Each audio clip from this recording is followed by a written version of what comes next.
Yo, yo, yo, yo, yo. What's up? We back. I was gonna wait till I got in the house, but I said, nah, I might as well start it now. But yo, we got a good one today, though, y'all. A lot to talk about. Some of these things happened maybe 2 days ago, but I ain't never get around to it. But we got Omar Johnson, man. Omar Johnson. Know what's crazy, y'all about Umar Johnson? For years, I believed him. I even had debates with people about the school, like, man, no, I just think maybe he going, he bit off a little bit more than he can chew. Excuse me. Like he came in a situation kind of green, He came into the situation like,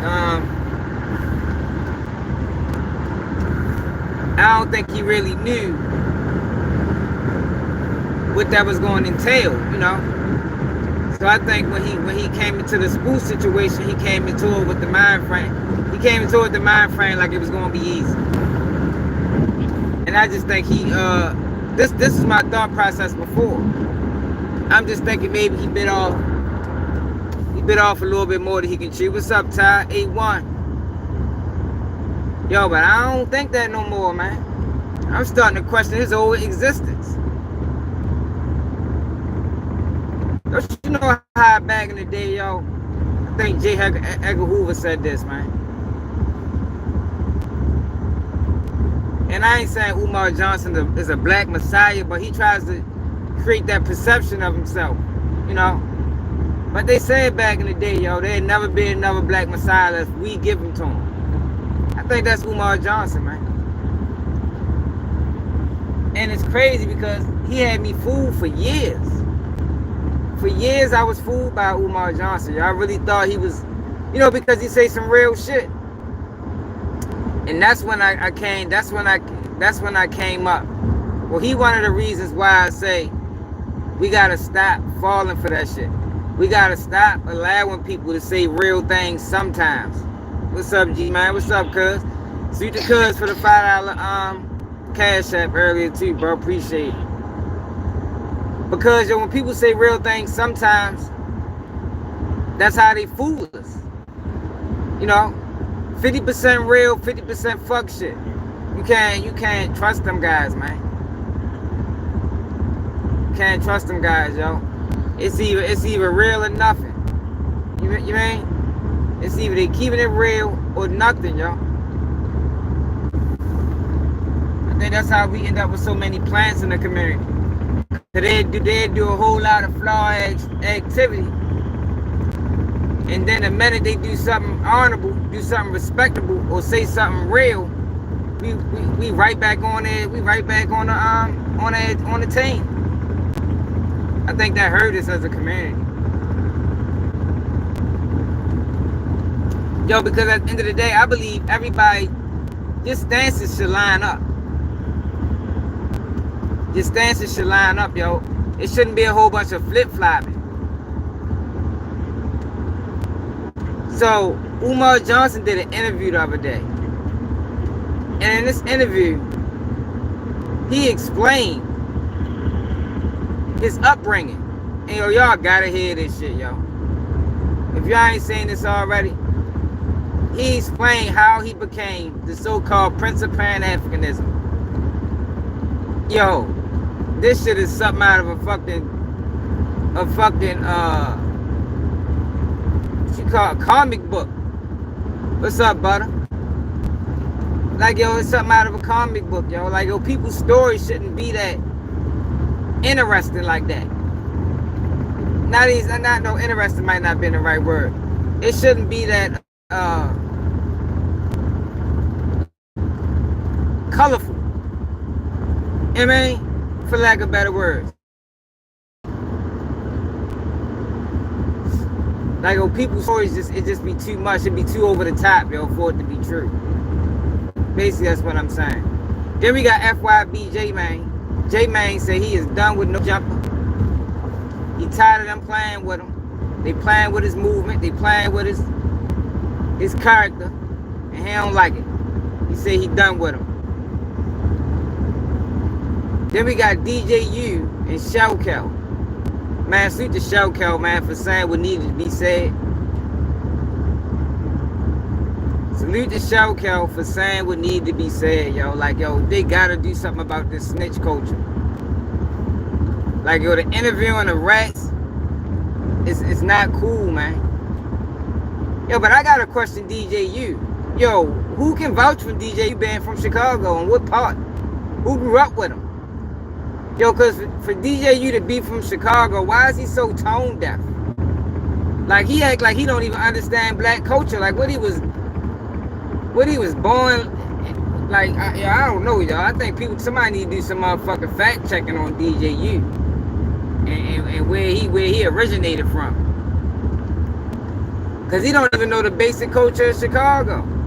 Like, he didn't even know. Like, when Bloodhound Lord Jeff and I was sniffing pills, that shit was foreign to him. Like, yo, how you gonna be tapped in? How you gonna be doing content or interviews on street guys or the streets of Chicago, and you don't know absolutely nothing about the streets of Chicago? Like, how does that happen? How does that become your focal point? That's just a little strange to me. How don't you know that snitches aren't people to be interviewed? How don't you know that? You ain't never been affected by a rat? You ain't never had a rat work at your job? Like, none of these things, like, it's like certain shit you just supposed to know. I thought that was that's an unwritten rule. Shouldn't nobody have to explain that to you or tell you that as a black man in America. Especially not a black man that's supposed to be from Chicago. Like, I be questioning DJU, man. So we gotta talk about that. Then we got the O Block case. Yo, I've been saying it from the beginning.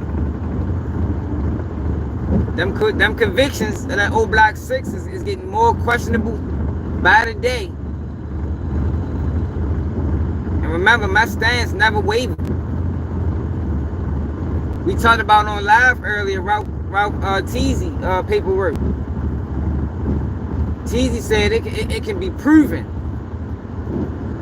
that the O Block 5 was already on their way when he supposed to made this phone call. So is Teasy really the one that set up Duck? Or was Teasy thrown in the case because Teasy wouldn't cooperate? Then that's a valid question, man. But see, the thing is, yo, people don't really know how dirty these people are, yo. Like, yo, these people are dirty. People think that shit like that don't happen or it can't happen. Nah, fuck no. I would say it's more than likely. It's more than likely that if the feds, if they think you important piece to their case, and you got some type of what's the word? They think you got some type of knowledge as to what they want, and you don't give it to them, man, they'll put you in that case. Shit, yeah, the fuck they would. Not even just the feds, the state will do it too, depending on the case. If it's a high profile case or a case that can get somebody a whole lot of time.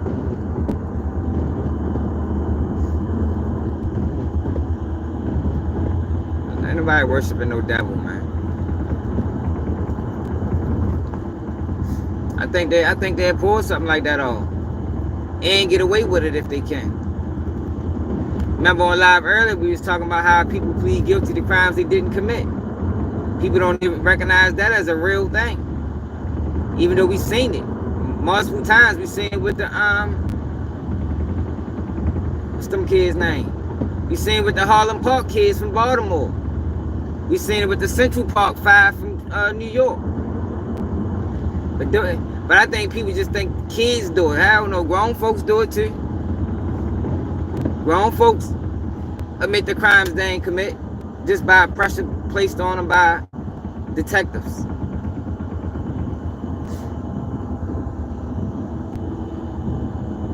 Like that case is, I think that case is in serious doubt. That's why they haven't ruled on them post conviction motions. That case is in serious doubt. I don't think they know. I don't think United States government know what to say. Cause they did so many dirty. They did that shit was dirty, man. You got 3 witnesses. 3 of your star witnesses have absolutely nothing to do with the case. Like, yo, how I swear I don't understand how they got away with that. I know you can use hearsay, yo, but goddamn. Like, you let people testify as to identification that haven't been around these people for at least 7 to 10 years. How? How?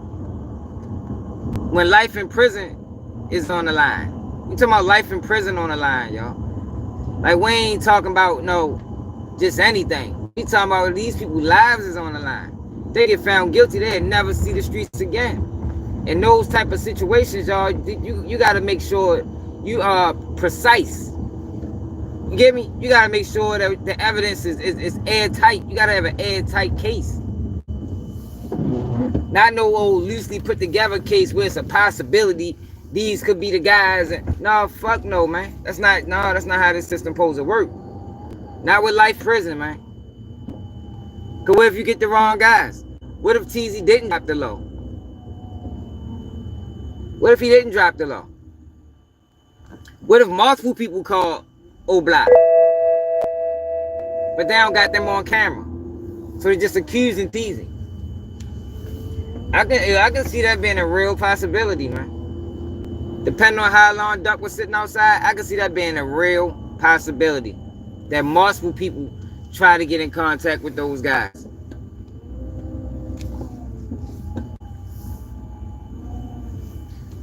Charlene, Siobhan, what it is. But yeah, we ready to get busy though, cause I just pulled up. Come on, Slim. Come on, get up. What up, y'all? We ready to go in, y'all. Hit that like button, share the live, y'all. We ready to get busy. Getting busy tonight. I mean it. Cause we ready to go in on some people. We ready to go in on some people tonight. I promise. Especially Umar Johnson. Umar Johnson that stole millions of dollars from the black community. That man that stole millions from the black community, man. It don't matter what the family feel. It don't matter what the family feel, real. The family probably do feel like they got the right guy. We still got a justice system that's supposed to be fair and not biased. Evidence. The evidence don't line up. Fuck what I feel. The evidence don't line up. I'm talking about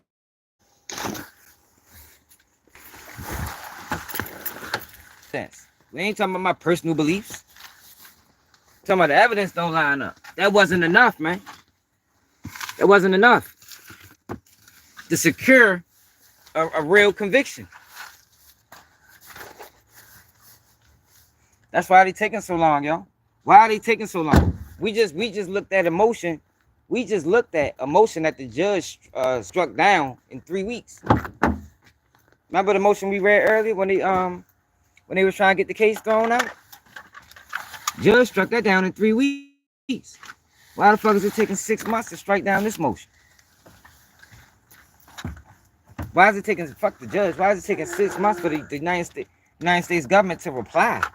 Muwap been put his in. Muwap put his in right after the trial was over. They haven't ruled on any of them. It's a reason, y'all. It's a reason.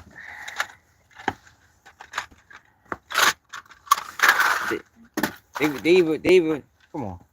They even gonna have to get them boys new trials. and come up with some better witnesses, some more credible witnesses. They had 3 witnesses, all with incentive to lie. 3 of them. And they got a conviction, and people sitting around like that shit cool. People sitting around just because I don't know why they doing it, but that shit not cool, man.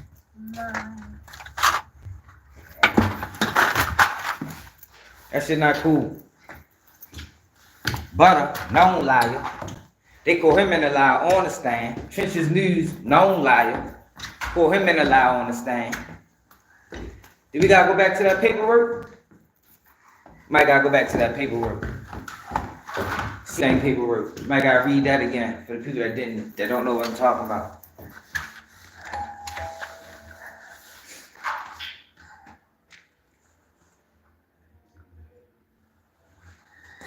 Real, what you work for motherfuckers or something?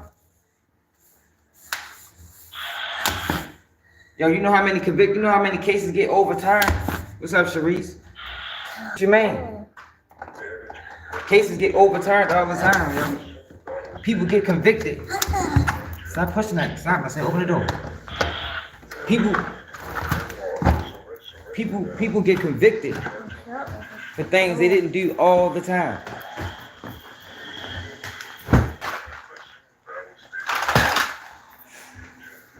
Not just on appeal, on post convictions, on all type of shit, bro.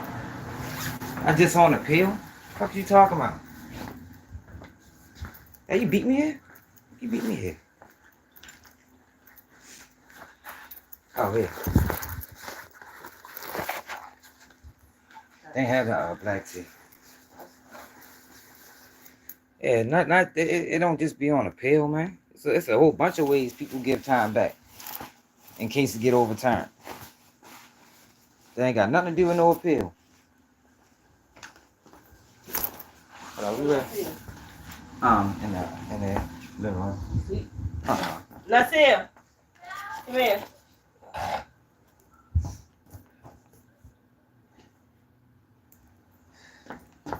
Yeah, we ready to get busy though, man.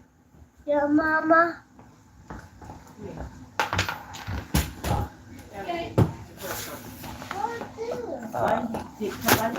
Put cupcakes under my bed. Oh shit. Hold up, y'all. We ready to get busy.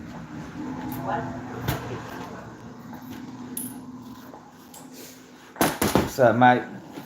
Hold up, y'all. We ready to get the rock and roll. It's a million ways though cases get overturned though, y'all. A million ways. A million ways. You got motions for acquittals. You got appeals.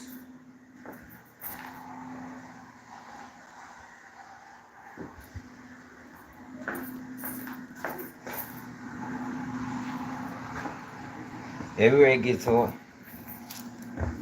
You got prosecutorial misconduct.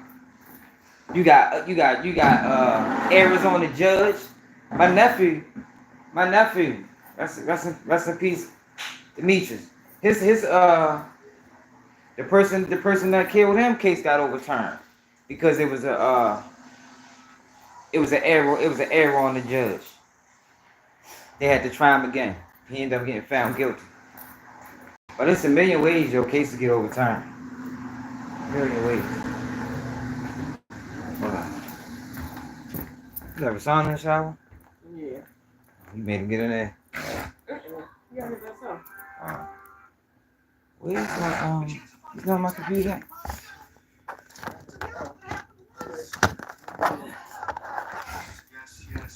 Oh, right there.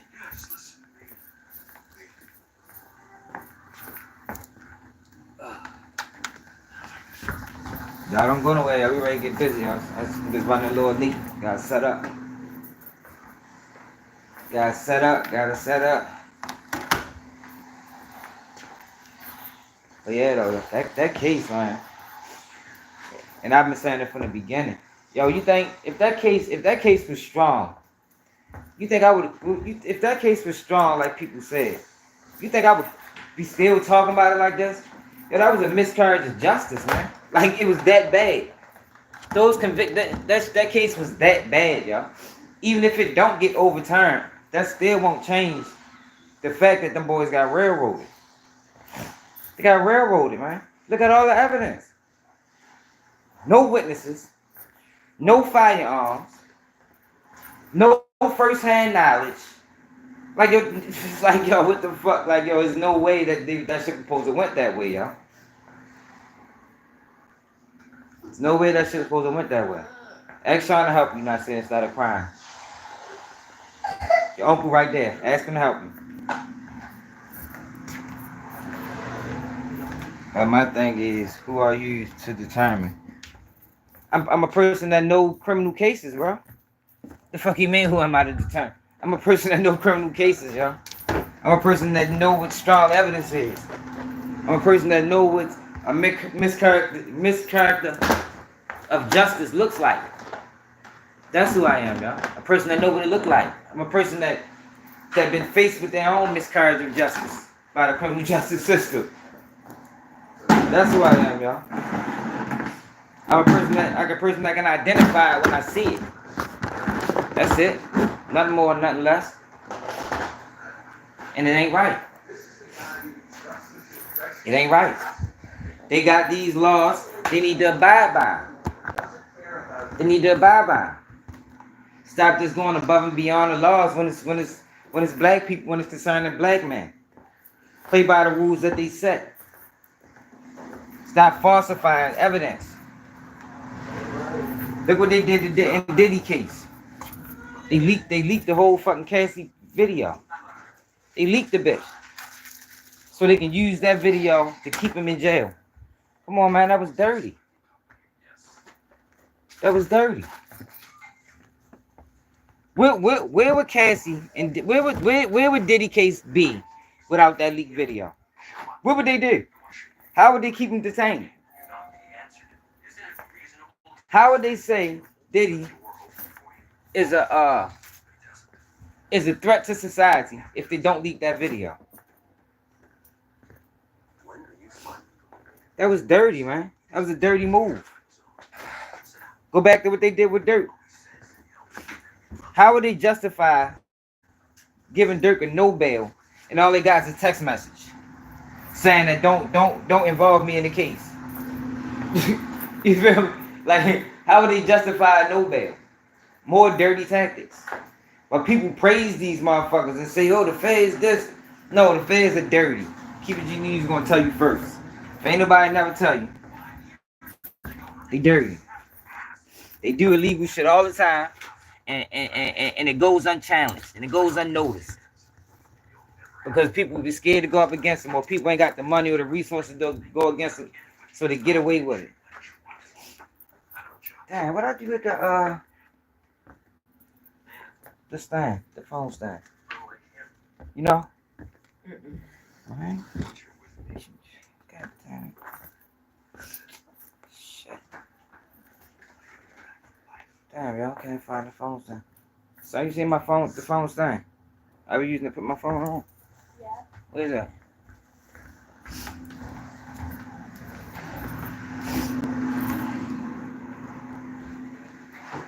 Oh man, thank you. Lifesaver, son.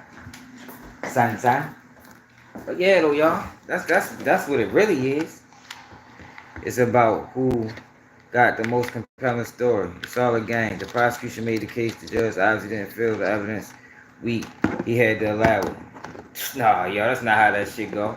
It is about who got the most compelling story to the jury. But the jury ain't got shit to do with what evidence is allowed in court and what's not. You don't think these judges be with the place sometimes too? Look what's going on with Jay-Z and them right now. Yo, this is a money game, y'all. It's the barter system, man. It's a money game. Who got the money?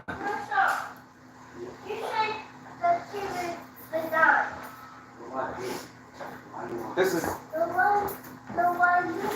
is the barter system. This is what this is. Who got the money? I think I'm gonna start turning around this way.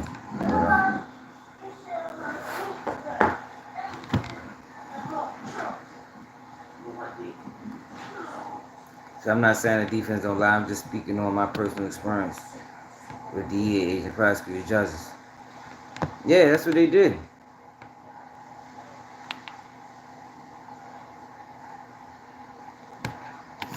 Man, shit, them niggas take payment, boy. Like, what the fuck, yo, you crazy, real? You must ain't never, you ain't never had no serious criminal cases, yo. So why don't you listen, y'all? Like, that's the thing. That's the shit that be tripping me out sometimes with people. Like, yo, if you never had a serious criminal case, listen, y'all, I'm trying to teach you about this system. I'm trying to teach you how this system is ran, man. Shit is not an honest system. It's dirty as a motherfucker. It's a dirty ass system. And they get away with doing illegal shit all the time. And it preys on ignorant or poor black men.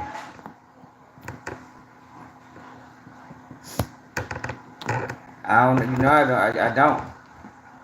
don't, but I done seen situations where let me tell you what happened to me, right? Let me tell you something. I went up for so when I called my time, right? I put in for a sentence reduction. Judge said he was gonna reconsider my shit. I put in for a sentence reduction. So my cousin did the same thing, right? My cousin, he did the same thing, put in for a sentence reduction. His actually was in before mine. You follow me? His was actually in before mine. So what happened was, once I put mine in, his court date get postponed. Look, his court date get postponed. So I'm like, damn, that was strange. You know? So I go to my sentence reduction. I get denied. Because the judge wanted me to say I would have told if I was in that same situation again. I told y'all this story. But I ain't tell y'all about the shit with my cousin. My cousin go for the same, we both got the same case. My cousin go for a sentence reduction. Judge sent him on. Know what the difference was? His lawyer was more expensive than mine. Only difference. My lawyer cost $8,000. His lawyer cost $25,000. Mama. It's a barter system, man. I said, oh shit, this how they run. It's about money. Since his lawyer costs more than my lawyer, they pulled the money play. How they send him home but deny my shit? We got the same case.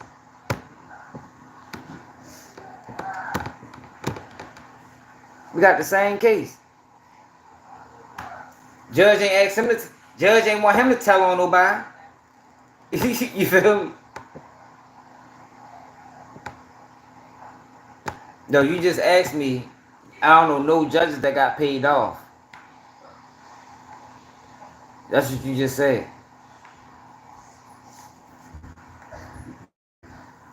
It's a money game, man. It's a money game. All right, yo, but Dr. Umar Johnson. Start with him first. Dr. Umar Johnson has been portrayed like he's a leader in the black community and he's for the advancement of black people and all this other shit. Right? So Dr. Umar Johnson sat down on Real Life Street Stars. And this is the first time he came to this platform. And I want y'all to listen. So the question comes up. When did you decide this path? And I want y'all to listen to his response as to when he decided to get on this path of righteousness, I guess. Or public speaking. Listen to this motherfucker, man. And mind you, yo, he had me fooled for a long time.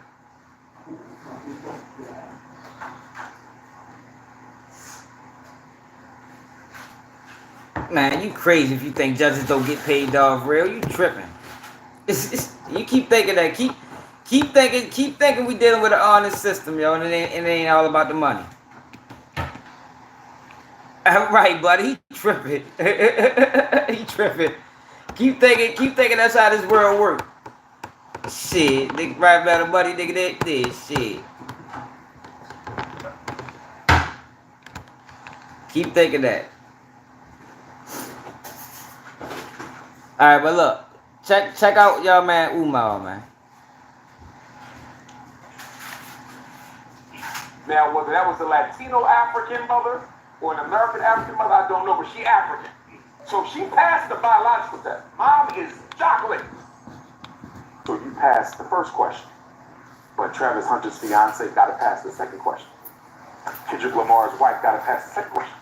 You've established that you have a black parent. Now establish to me that you identify full time as black yourself. Do y'all see that? It's not enough to have a black parent. You got to identify as black full time. And if you don't, you're not a mixed race African. You're a mixed race nobody. Real life.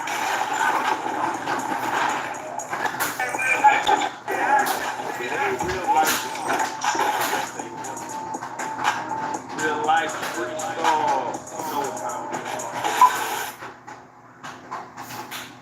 Yeah, I told y'all, yo, whenever they put this up here, that lets you know they full of shit. The information provided by the speaker presenter on the IDAG platform. The fuck is IDAG or AC? It's for general information purposes only. All information provided in good faith, however, we make no representation or warranty of any kind, expressed or implied, regarding the accuracy, adequacy, validity, reliability, availability, or completeness of this information. God damn. Like, yo, these motherfuckers is crazy. Yo, if you gotta do all this, yo, then you just, yo, won't you just stop dwelling in this type of content? Gee, me Christmas. These are crazy. Basically, he said everything on this bitch false. Or may be false. Like, you better not believe nothing you hear on this motherfucker. I promise you. Real life street stars. Hold up. We got the legend. The only person in America who is not dreaming of a white Christmas. That's right. Dr. Omar Johnson. Yes, sir. Glad to be here. Yes, sir. Finally on the blue couch, finally behind the lights. And we about to have a conversation, man. This is, yes, sir. First and foremost, welcome. Welcome. Glad to be here. Thanks for the invitation. Glad to be back at Dallas, Fort Worth. You know, Dallas is one of the last major cities I started visiting on my speaking tour. I didn't hit Dallas until maybe 13, 14. I got Dallas kind of late, but saved the best for last. I got Houston even later than Dallas, but I get a lot of love here. I spoke here for Kwanzaa last December, and I was here about 2 months ago for a Black Economics Conference at one of your major hotels, and here I am now. Black Power, glad to be with you. Thank you so much. Now, with that being said, the world knows you. You know, I remember that movie, I'm Gonna Get You Sucker, with Clarence Williams III, where he was Black Power. Yes, sir. And you know, he had a whole situation with the white children. With his Black Power, his African bodyism, I always got that take from you. And what I would love to do, because those people in this world that look up to you, look at you as a superhero almost. And every superhero has an origin story. Yes, sir. Of where he got his. All right, listen to his origin story, y'all. Where he got his super powers from. Listen to this shit, y'all. I don't think nobody ever questioned where he came from. Listen to what he say, y'all. And do this sound legitimate to y'all? Superpowers from. So I'm curious. What is Dr. Umar Johnson's origin story? How does this? I'm gonna give you my origin story, and it ties into my superpower story. So my origin story is, although born and raised North Philadelphia, Bill Cosby neighborhood, Meek Mill lived right across the street from us. Okay. In the 3rd grade, we moved to North Carolina. My father was in. Here we go. Starting off on the wrong foot. His whole career, Philly, where I'm from. Sound like Beanie Siegel and Rick Ross and them. I mean, Beanie Siegel and Freeway. It's state property in Gilly. Now, all of a sudden, when it comes to his story, I never told nobody this, but in 3rd grade, I moved to North Carolina. Now, hold up, yo. Listen to him, yo. 3rd grade, he moved to North Carolina now. He been in the limelight for how many years? Ain't nobody never heard this North Carolina story. Marine Corps. And he was rough because he was a Marine Corps drill sergeant. But I didn't have an older brother to speak to because I'm the oldest of 5 sons. And so I said, when I grow up, I'm going to be the person that all the young people can talk to when they have no one else. So that was 8, 9 years old. Yo, you told yourself that at 9 years old. I'm going to be the guy that everybody can talk to, you know, because I don't have anybody to talk to. Like, yo, listen to this nigga, man. Like, yo, these niggas is fucking comical. I'm mad that he tricked me all these years, man. Stole millions of dollars from the black community. My parents divorced. We get back to North Philadelphia. The elementary school that I attended, it just so happened they had a black history class. It wasn't mandatory for the entire city. Our principal, that white principal, that black assistant principal, that black teacher. What's their names, y'all? If these people were so influential in your life, what's their names? Like, he don't mention none of their names, just this white person and this black person. I'm going to be Listen to him. the person that all the young people can talk to when they have no one else. So that was 8, 9 years old. My parents divorced. We get back to North Philadelphia. The elementary school that I attended, it What's just the so name? happened they had a black history class. It wasn't mandatory for the entire city. Our principal, that white principal, that black assistant principal, that black teacher made it happen. So 4th and 5th grade was black history class. Hey, no heart. He did say that. He did say that. That's what I remember. Matter of fact, he did say it was after he became a teacher. He decided, but nope. It go back a lot further than that. It actually started in North Carolina. Then he moved back to Philly, and the white principal and the black this person. He don't mention no names, no school. He don't mention the name of the school, the name of the principal or teacher. That was my introduction into black consciousness, and it was my introduction Man, I did too, into LeVar. public speaking. What's up, Ace? Because there was a Black History Month oratorical contest. I entered that.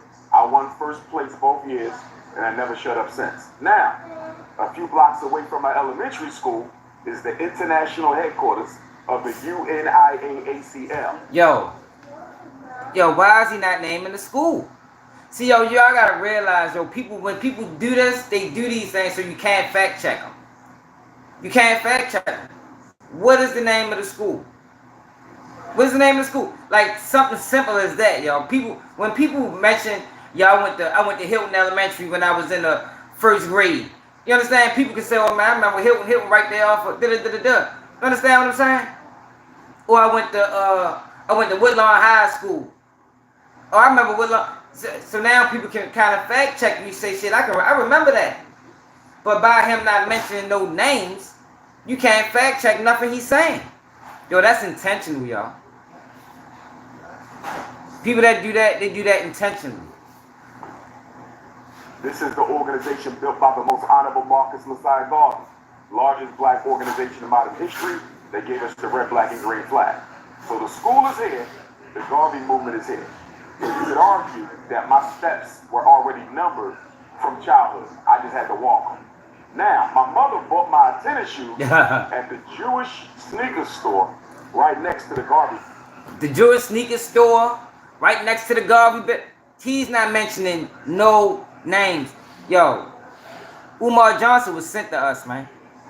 He was sent to us, y'all. But I'm going to let him run, yo, because I think it's like 10 minutes I want to play of this. Building. I never knew it was the Garvey building for 12 years until I graduated from undergrad, college.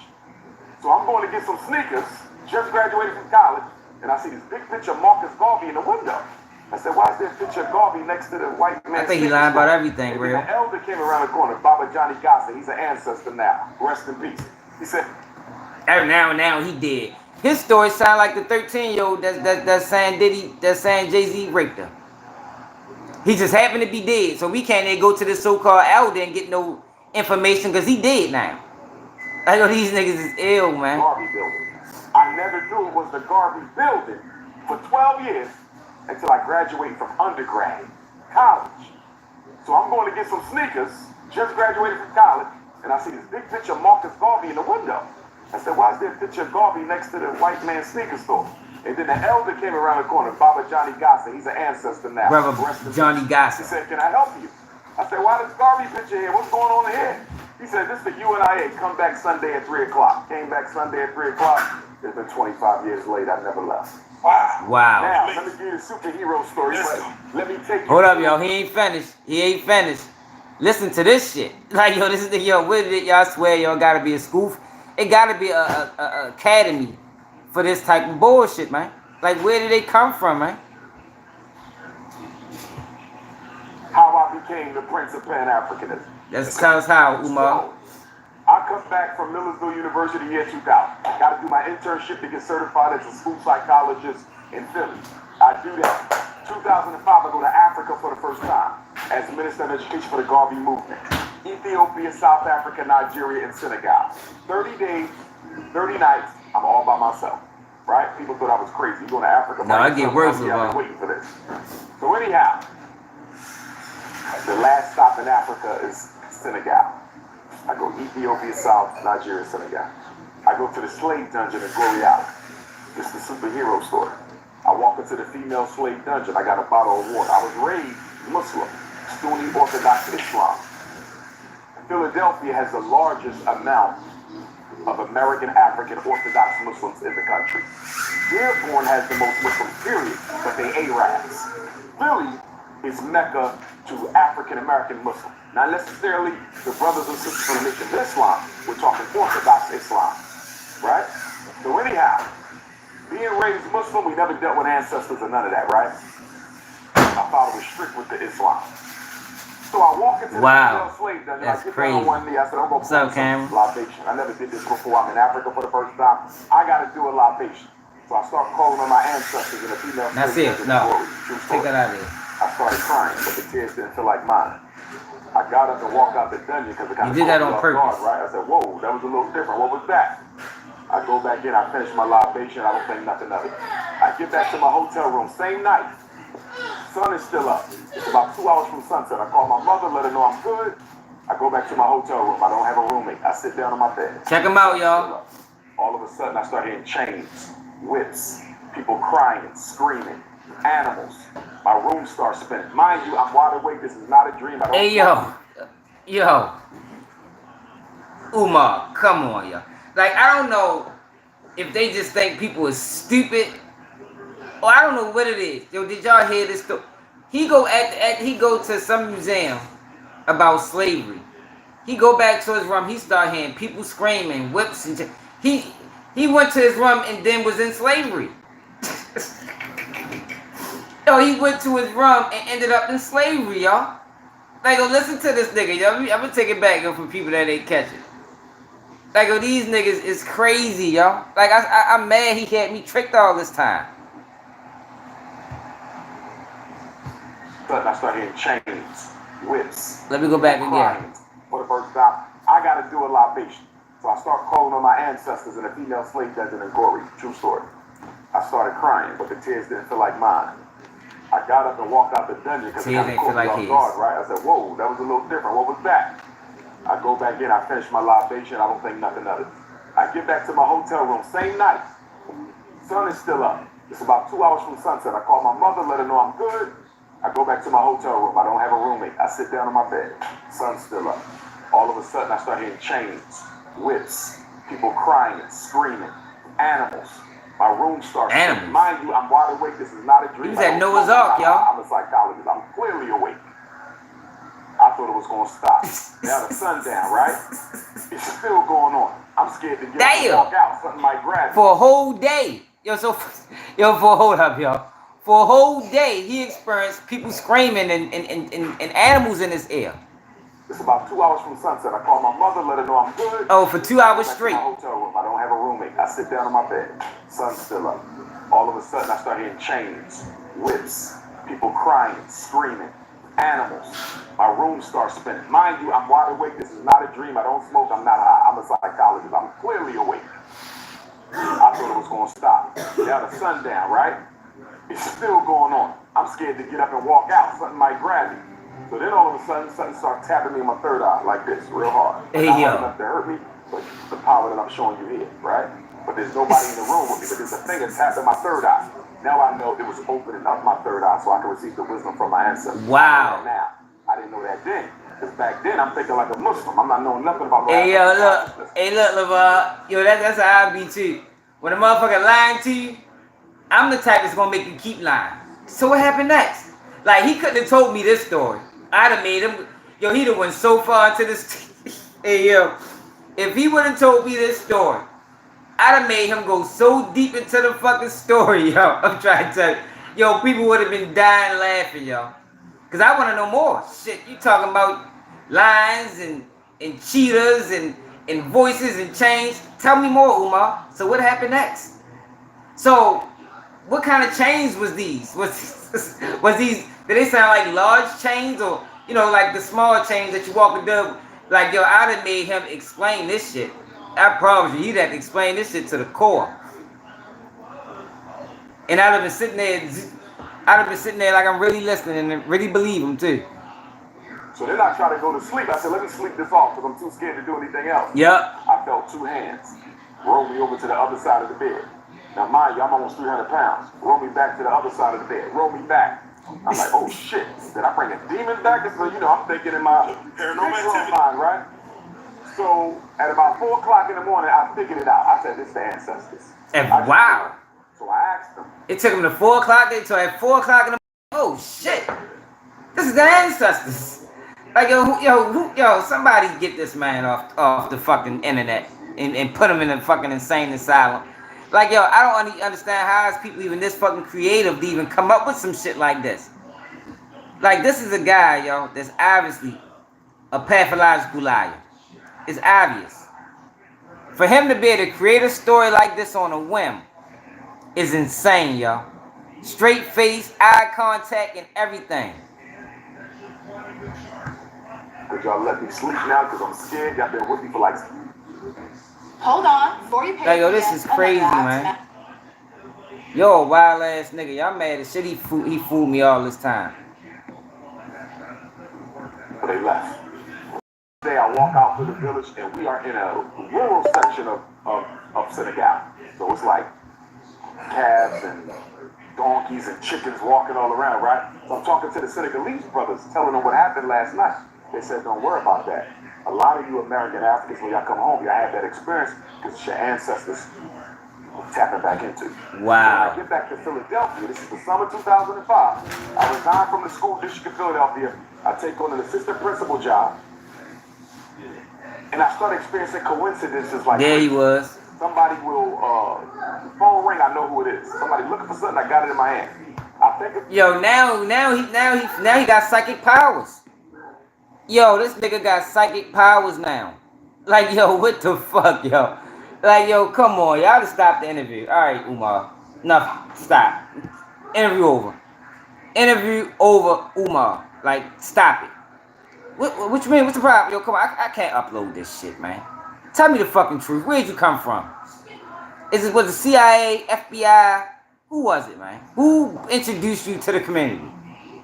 From the school district of Philadelphia, I take on an assistant principal job. And I start experiencing coincidences like crazy.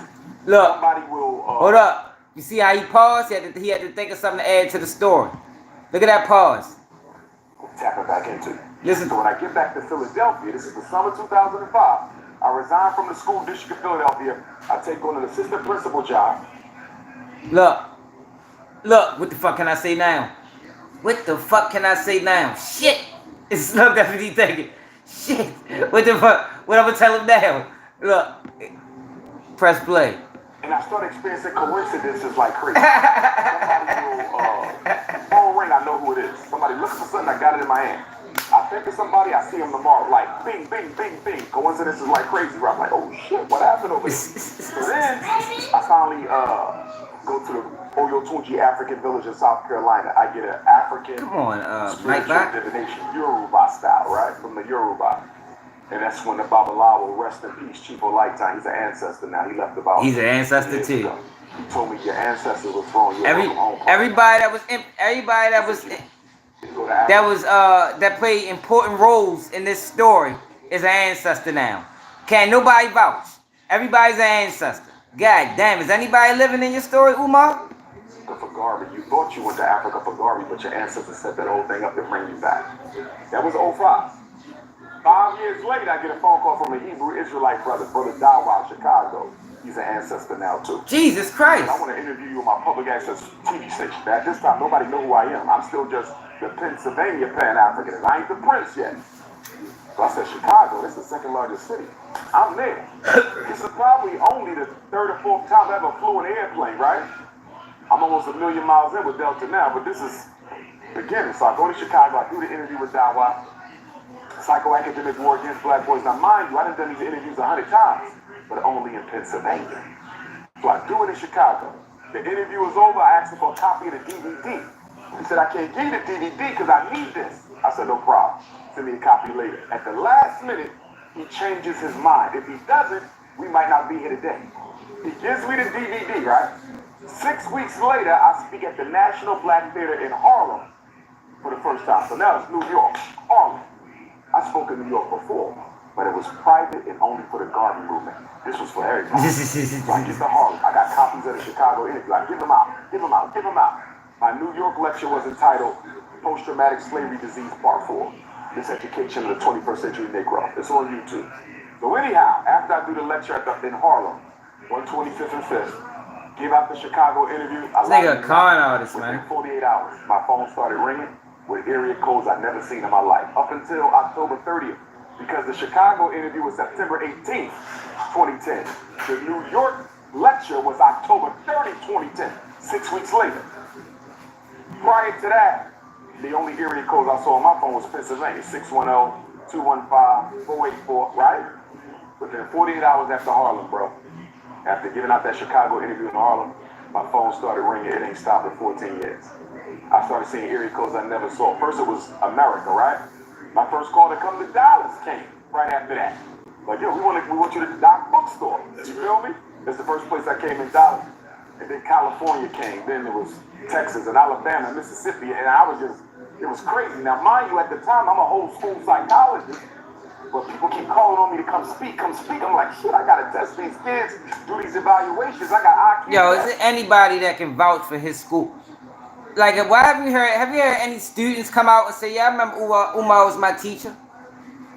What school did he teach at? Has he ever even mentioned the school that he taught at? Like, I'm ready to start digging into his whole history. Like, where's the student? Achievement test, emotional assessment. I had to make a decision. You either got to pull back on your public speaking and keep doing your professional work, or pull back on the he been lying for years. And travel. Now, mind you, being a psychologist, you get paid good money. Well, I gave the money up for the movement. Come on, you feel me? And I don't regret it. He gave the money up for the movement. Get the fuck out of here, bro. Get the fuck out of here, y'all. No, the fuck you didn't. You know the fuck you didn't. You came to the internet talking about you trying to build a school and people need to donate. Yo, he probably stole so much money from the community. Because of the lives that I've changed in the process. You know what I'm saying? Exactly. But here's the point I want to make. When those ancestors came to me in Goree Island in Senegal in 05, I believe that is what set up what happened in 2010 with Chicago and Harlem. Oh, yeah. Oh, okay. What I'm doing right now was birthed in that slave dungeon in West Africa. Yeah, no, that man, hey man, you know that sounds like a Black Panther, the Purple Orb. That's ancestral pain. The comic book of it though. Oh yeah, you got to. This Look, if a man really hates, now he gonna make a comic book out of it. Man, get the fuck out of here, Umar. He's a fucking clown. Clown ass. Lying to the people all these years. Yeah. And here I thought, you know, you got like done by a white girl in 3rd grade or something. Ooh. Yeah, no. No bunny. Yeah, Black queens forever, no bunnies never. Yeah, I thought it was a traumatic moment that happened back in this. So okay, so man, that's amazing. So let's start with this, and we're gonna be jumping all over the place. But they always say for the Black American, the African American who's born in America. Yo, listen to this, dude, yo. Listen to this, yo. It's ready to get worse. It's ready to get. Yo, wait till the nigga asks him about FBI and CIA. Listen to his response, man. Oh my God. Let me move it up a little bit. because that's spiritually necessary, that's psychologically necessary, that's politically necessary, that's socially necessary. Now, if you would have said immigrate, I would have said no, because as the Right Honorable Marcus Messiah Garvey said, I have no intention of taking all of you back to Africa. Some of you are no good in America, so you damn well will be no good in Africa. And I'm of the same way. Isn't Umar Johnson going to hell, man? We don't need Scamming all these people. basketballs and footballs in Africa, you understand? We don't need to be taking no problems there. You go there, you go to solve problems, not to create them. You know what I mean? So Garvey never led a back to Africa movement. That's what the white man called it. When people hear the word Pan-Africanism, they say, oh, they want to take everybody back. No. We never believed in that. You gotta get to the part we talking about the FBI. Continent is the royal palace. Now, that phase you went through, I won't even say phase, that what you went through when you went to West Africa. Yes, sir. Is that something you think every black person can experience, or do you have to be chosen to go through that? Like, how the fuck you ask him a serious question after that? Great question. I'm going to look at it a couple different ways. To begin with, in many African spiritual systems, women of Islam that taught me that anything that was beyond the realms of the Quran was not divine to receive them. And that night in that hotel room, I'm curious, what did you think of the Black Panther movie? the Black Panther movie, shout out to Ryan Coop, Killmonger was the metaphorical message to Black America that Africa don't want your ass. Y'all can keep wearing dashikis and chant him, and you don't want to be bothered with him. Now let's bring it home. CIA agent Ross, remember the white boy? Here you go. At the end of the day, he flies the plane in. He really saves the day. Can I ask y'all a question? How can a CIA agent? You're the man, wow. How can a CIA agent be a hero in a freaking movie when the CIA assassinated every major black leader we had in America, Africa, Central South America, and the Caribbean? They got Maurice Bishop assassinated. They was implicated in Walter Rodney. See, look, this the confusion shit I be talking about. They do all the fuck shit, and then they say some real shit. That's how they be getting motherfuckers, man. We gotta stop allowing them to do the fuck shit, man. You can't play both sides, yo. You can't give us 21 minutes of fuck boy shit, and then now say something that makes sense. Nah, fuck no. King killed. They the ones who got Garvey thrown out of America. They the ones who had Patrice Lumumba assassinated. They helped Nelson Mandela get arrested. The CIA destroyed the Black Liberation Movement. And you mean to tell me you got a Black Panther movie with an organization responsible for killing every major black leader? Saves the fucking day. Now, listen. Congress, U.S. Congress. Yeah, that boy good. Hollywood. Guess what the job of? I forget the name. Straight up, man. Since I read stories with V, man. Who oversees the movies that come out of Hollywood? And what do we know about the Congressional Committee? Hold up, y'all. They already asked him about the CIA and FBI. Is he worried about them killing him? There was no maternity in Black Panther. I'll never forget Black Panther 2 because hype off the characters in Black Panther 1, right? Everybody wanted to be, right? So what was the point? Hold up, y'all. Y'all got this part funny as shit. This part is funny as a motherfucker, man. This nigga is a character. The self-esteem of black kids who was riding high for Black Panther 1. They will get destroyed by another race. And it's supposed He spent 20 minutes talking about Black Panther. It should have been.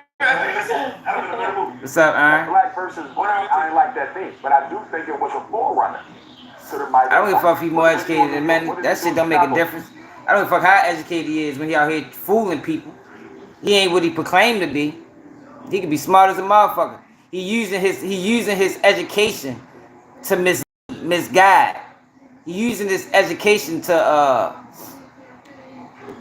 get over on people. That's what he's doing. He's not using this education for good. He's using this education to manipulate. They watched our black people with the migrants. That's exactly what they did with the underwater people in Black Panther. They watched us right the hell out. What do you think about them making Bucky the black, the Winter Soldier? He was the White Panther. I didn't understand the last scene in the movie. Who was the white dude at the end? Jesus. That's Buck. Cracker, you're not strong enough to lead the nation. To the Smithsonian, right? Now, this is the official African American Museum of the U.S. So, Douglas, he don't have no statue. So I keep red, white, and blue with Barack Obama's face on it. And they didn't know it was good for, so they fought us. They fought us. They fought us. That museum, athletes and rappers, bro.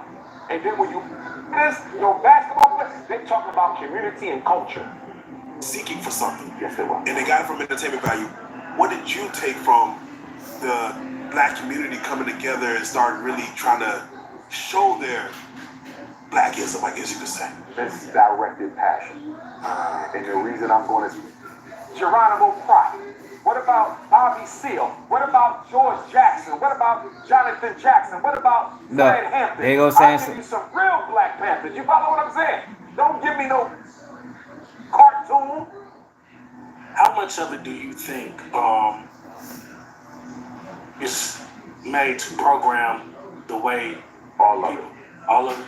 The purpose of entertainment is to control minds. The whole purpose of propaganda, which is informational warfare, is to do what? Destroy the consciousness so you never have to go to war with the people. If I can control what you think, I never have to fight you. If I can convince you that standing up to me, Bertelsmann, Rupert Murdoch, News Group, and I'm leaving. What are your thoughts about this? Everything that's going on with JC right now? I think the Jay-Z situation. Alright, here you go. It's coming up. Not only one of you, it was like 30 of them. And then all of a sudden, they get this epiphany. All at once, their white ancestors came, but that's not why you're in jail. Any man, at any time in your life, you have from March 1st of 2023 to accuse any man they know and mind down. Because if I go down, Puff, who gonna finance you getting out? But to say y'all was never, like I said. Why is no one saying, well, what was this girl doing alone? Rochester, New York. The only thing that beats racism is capitalism. So white people are about control. That's it. But guess what? He gonna leave the lunchroom. Hold up, y'all. I'm gonna get to it. Hold up. ADHDs and how they just misdiagnose our black children over and over again, and what the problems that it actually causes. And it was like, man, we really just have to. He said, Dr. Umar, I'm an FBI agent. Oh, here you go. Here you go. And a potential political prisoner. The shit you was talking about. You was talking about All right, listen what to they him. do to black children, how they Listen to this guy, y'all. How they just misdiagnose our black children over and over again, and what the problems that it actually causes. And it was like, man, we really just have to go through that, and it made me want to do something about it. Aren't you more dangerous? Do you feel like you're in danger? Do you ever feel like your life is in danger because I of think your message? that every black man in America is in danger and a potential political prisoner. Am I being watched? I am. Because I was told that by FBI agents who are so. Yo, why do yo, I don't understand this, yo. Yo, why do all of these guys know FBI agents? Yo, how many FBI agents do y'all know? How many people know FBI agents? But it's saying like all these people, we seen the FBI, the Chief Keef situation. The FBI agent called me. FBI agent told me that, yo, how do all these people know FBI? I have never met an FBI agent. But for some reason, all these guys seem to know an FBI agent, been in contact with FBI agent. Like, yo, that is strange as a motherfucker. But listen to him though, y'all. Listen to what he say. Let's take the question back. Feel like your life is in danger because I think that every black man in America is in danger and a potential political prisoner. Am I being watched? I am. Because I was told that by FBI agents who are supporters of mine. They pulled me to the side and say they're watching you. Don't get paranoid. Because if they don't find nothing on you, they will make it up anyway. That's some real shit. I had an old lady. Yeah, that don't even make sense. They're watching you. Don't get paranoid though. Because they can't find nothing, they make it up on you. What the fuck? And he said, yeah, that's serious. That shit sounds stupid as a bitch. Why wouldn't you get paranoid if they can't find nothing and then make it up on you? That shit didn't even make sense, man. An elder, she came up to me. I spoke at a graduation in Philly, right? She's like a sweet grandmother, right? That's what she told me. She said, Dr. Umar, I'm the FBI agent. She said, you would never know what you look like the sweetest old grandma, like you just made some sweet potato pie. And she said, you need to be careful because they will send the type of people they know you will trust. And I trust elders. So I gotta be careful with the elders.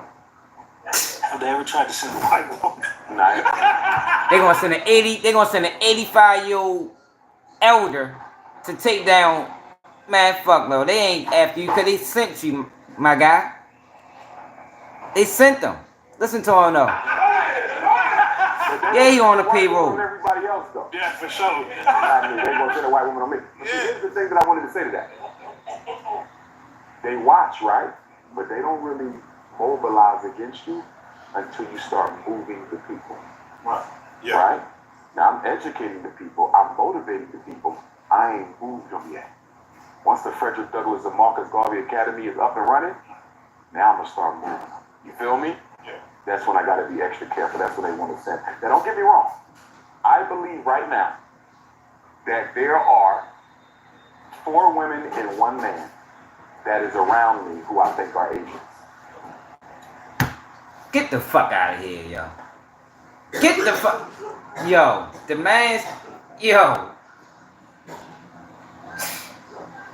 Yo, this shit, yo, this is terrible, man. Yo, shit, don't get me wrong. I believe there are 4 women and 1 man right now that's around me. And you still got them around you. What the fuck they around you for protection?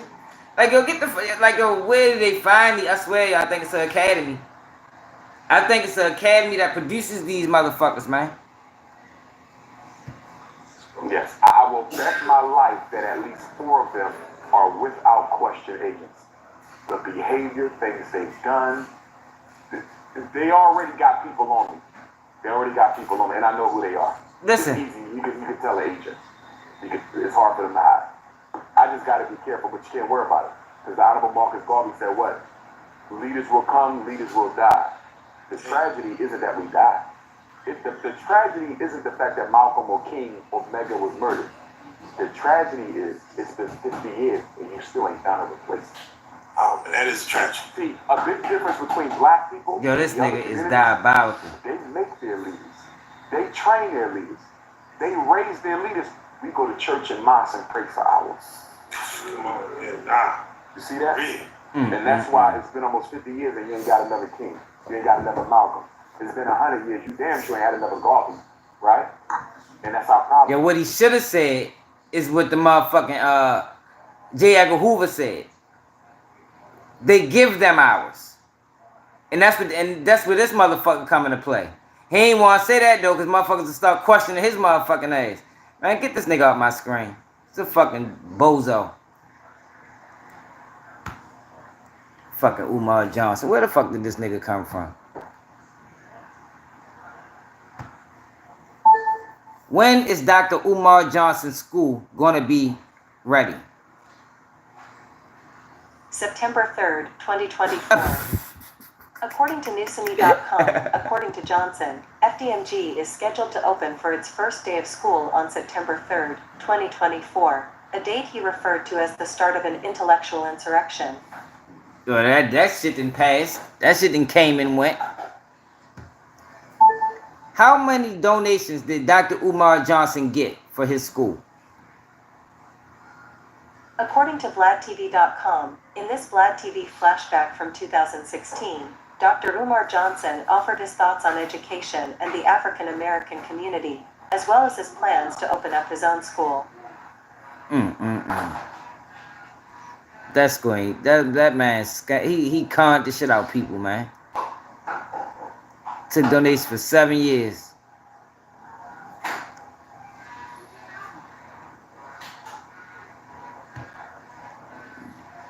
Here's an update. Let's look at an update from 2024. June 2024.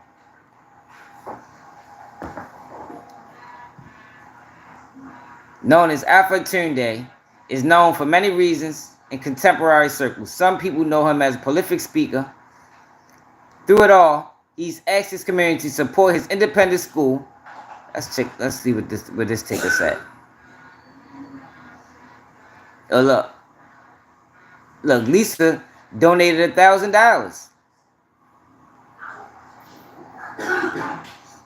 He should have a look. He out here book tours. Look, this how you book them. This nigga's a piece of shit. Look, he trying to make money.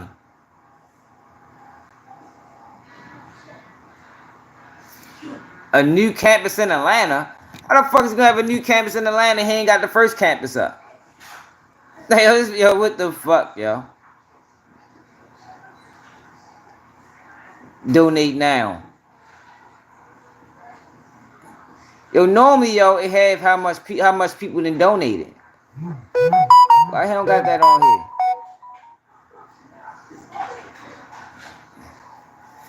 Man, this nigga is wild, man. Yeah, a wild ass guy, yo. Trick this shit out to people. We are an embarrassment to the ancestors, Johnson said at Prayer Life Fest in Atlanta on June 20th. We are a $2 trillion people. The richest group of the Africans in the world in terms of take-home pay, and we do not educate our own children. That's the solution. Schools that we don't own and run. I want to see everybody at the grand opening. But this shit never is open. It's never gonna open.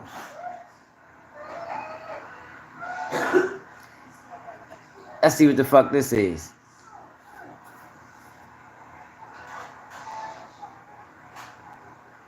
Yo, this nigga is crazy, man.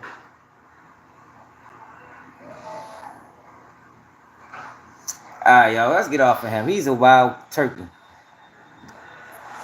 Wild ass nigga been lying to the people all these fucking years. Motherfuckers keep paying this dumb ass. Alright, so we got FYB J Mane, y'all. FYB J Mane say he is done with no jumper. He's done with it. It's never going up there again. Yeah. Make sure y'all follow me on Instagram. If y'all ain't follow me on Instagram, keep the G News.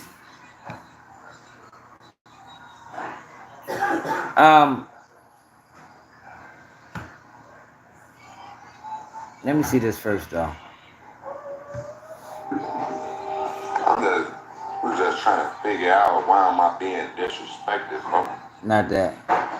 On Fulham grade, they done fucked it up. I'm telling y'all now, they done fucked it up for y'all. Ain't no more free pictures, bro, on my kids. Damn. I was whooping, and then I was over whooping, but after yesterday, bro, y'all don't appreciate my time. Y'all don't appreciate my whoops on Fulham grade.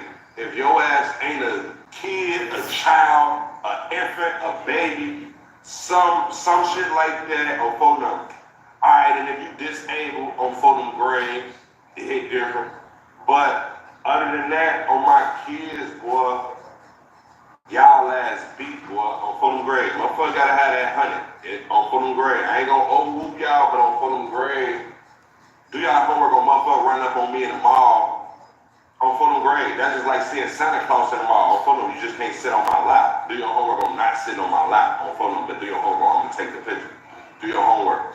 After this shit yesterday, bro, that shit did, boy. It hit different. But I don't be trying to be all bougie, but it ain't even got nothing to do with that, bro. Y'all ass be tweaking on Fulham grade, and then I be late for shit, and then y'all be whooping me on Fulham grade, having 3-hour conversations when I got shit to do. So on Fulham grade, I was letting my slide with the pictures on Fulham grade, but it's too many pictures at this point on Fulham grade. Too many pictures. God, how much you gonna put on Fulham grade, man? God damn. Alright, but yeah, J Mane say he's done with no jumper, y'all. We're just trying to figure out why am I being disrespected, bro? I will not tolerate no disrespect, bro. Like, we gon' start here. Now they say I'm over whooping. Hold on, let me turn this whoop down. Cause we gon' get this shit understood. We gon' get some shit understood, bro. So let's break this shit down. Who y'all think I'm over whooping? Put it like this. Everybody trying to take a picture with J Mane outside, right, on my kids. I done showed a lot of love, bro, on phone now. I done showed a lot of love. I done did my share of free pictures. Catch my drift. I see motherfucker in my comments like, $100 for a picture, J Mane? Really? You not Boosie? I'm not Boosie. It's crazy when I'm the Whoop man. The fuck? I ain't black. Do your homework on I'm brown. Four of them definitely be rolling there great. Fuck around with these niggas. And me looking like J Mane. The fuck? Is y'all cool, bro? Is y'all cool? Now let's break this shit down. Motherfuckers, oh J Mane, you over whooping $100, woo woo. On for them grade. Somebody else was in the comments like, yeah, I'm a celebrity. I don't even do that, nigga. You ain't Boosie. Let's break this shit down. I don't give a fuck what Boosie do. It hit different. That's a grown ass man. I'm another grown ass man. Do I gotta break this shit down? Y'all don't be with me when I'm with my mama in public and my phone running up on me asking me for pictures and my mama looking like we on family time. Do your homework on my mama for the smack the shit out of me for taking another picture. Do your homework on my mama going on walking the mall with her son. Is y'all cool? So if y'all want to stop me for my time, bro, that shit costs. Is y'all cool? For my kid, I done took 1 million pictures for free my whole life. Let's start there, right? Shit down.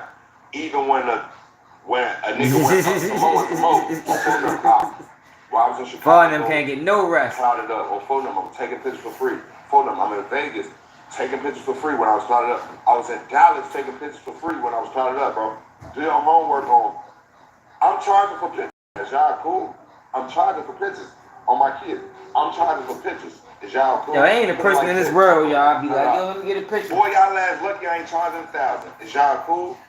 Is y'all cool? Y'all know what that picture? Y'all know what that picture represent? Or for them gray, I was just on stage with Dirt. Is y'all cool? It's $1,000, boy. Is y'all cool? Do y'all homework? Look at the shit from Dirt backstage or for them. Y'all don't think Dirt charged for pictures? It ain't different. Do your homework on people who standing in the line waiting for Lil Dirt to take pictures the day of his birthday. Do your homework on his Dirt's birthday and you want a picture. That shit costs on phone them these $1,000 a picture and he was only taking about Dirt was like, yeah, I probably do about 20 pictures. Do your homework on charging $1,000 a picture. It's different. It's different, bro. It's different. Do your homework on run up a quick dub. So let's just break this shit down, bro. I don't give a fuck what none of y'all other favorite celebrities be doing, how they handle their business. On phone them, I'm not them. On my kids, I'm not them. On phone them. Put it like this. When motherfuckers in the mall on phone grade, like I say, I'm like Santa Claus. If you see me in the mall, that's like Santa Claus. You know when you see Santa Claus in the mall, holidays, you want to take the picture and shit? It's different. It costs. Do your homework on running to the Whoop man in the mall and now you want a picture. Like I say, kids is different on phone. We not talking about the kids, folks. Do y'all homework on grown motherfuckers be running up on J Mane. So I feel like grown motherfuckers have to pay for it. And it's different. Because on phone I be doing real shit and then motherfuckers stop me in my tracks on phone grade. Y'all be making me late. But people don't realize y'all be making me late for the other shit that I'm finna do. It hit different. Now I got another motherfucker on hold because you want a picture. Because the picture leads to the conversation. Now we over whooping a little bit. It hit different. Let's start there. Do your homework on y'all trying to make it seem like I'm bogus for charging $100 a picture. Right now it's $100, bro. It hit different. If you see J Mane in person, everybody don't see J Mane, so it hit different. So first of all, you gotta realize like, if you see J Mane, it already hit different. I'm fucking great. You seen me, folks. Niggas don't even just see me in person, folks. Is you cool? Motherfucker don't see me in person. Yeah, what the fuck is he talking about? Look, man, if you want to charge $100, this is what I was looking for. I will not be. So, on that same live, he talking about he ain't working with no jumper no more. This is why. Going back to no jumper, folks. It hit different. Let's start there. Every time I go on no jumper, what I just said on this last interview, they trying to deteriorate, destroy, detach, and de-whoop my brand, folks, for my kids. Lame as hell. Every time I go on no jumper, they saying some off-the-wall shit to me. Because put it like this, I would have been bogus if I started spitting on motherfuckers like 16 shot them. I would have been bogus if I started smacking motherfuckers, right? It different. But I'm pushing peace, so they want to try to trigger me and say shit to me to get me out of character. Like, nah, this nigga really ain't pushing peace. You see what I'm saying? But they know I'm pushing peace. They know I'm really on some real shit for the kids. So do y'all homework on people trying J Mane while you pushing peace, folks. Do y'all homework on me ready to bug the fuck up and hit the. You catch my drip? Do y'all homework on No jumper be trying to de-whoop my whoops. Hit different. Do your homework, I'm already over-whooping and trying to de-whoop some shit. Do I fucking gotta go there? Hit different. Hold on, was that Monorail page? Or for no grade? Ike Money. FYB look like Exactly, y'all. I will not be going back to That be the crazy thing about it. Motherfucker came in on some bullshit. He came in on some bullshit, and now he don't like the bullshit. Hold up, y'all. Check out Shorty. They don't know that I came from the mud. They don't know what it actually does. Grandma died and it's leaving me stuck. Where I'm from, niggas died with a slug. We were sharing the pillows with bugs. How you see your own mother in cups? But the struggle was never too much. I can never go back how I was. On my block, bitch, I feel like a star. Going up, but don't lose who you are. Took an L when I still made it far. Yo, this entertainment shit is tearing her in pieces, yo. That's how you know she was a creative player. She don't like, this is not her. She don't like it. She don't like it. Look at, she's uninterested. This whole thing, this whole shit, whatever you call it. I ain't working a regular job. I know bitches that want me to flop. I don't worry, I'll leave with the God. If you with me, just keep it 100. Say you love me, I knew you was running. Say they did it, I know they ain't done it. I needed you, why was you running? I'm seeing your heart is still thumping. You hearing my song still bumping. I'm touching a dream and it's coming. They don't know that I came from the Yeah, mud. Shorty, wow, yo. But fucking J Mane, man. So I guess this is what he's talking about. He just did. He had an interview with No Jumper, and I'm thinking he don't like some of the titles.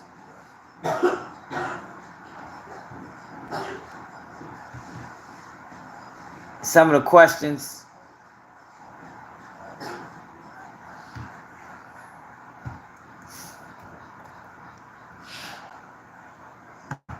But why you go up there? You know what I mean? Just like my man says, how you came in the game. Came in the game like this.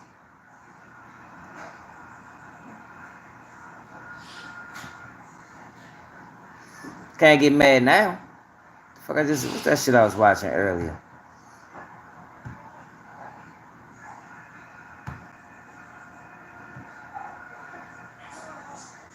You come in on bullshit, yo, you can't get mad that they try to keep you on bullshit. Bamboo HR is easy for everyone because everything works together.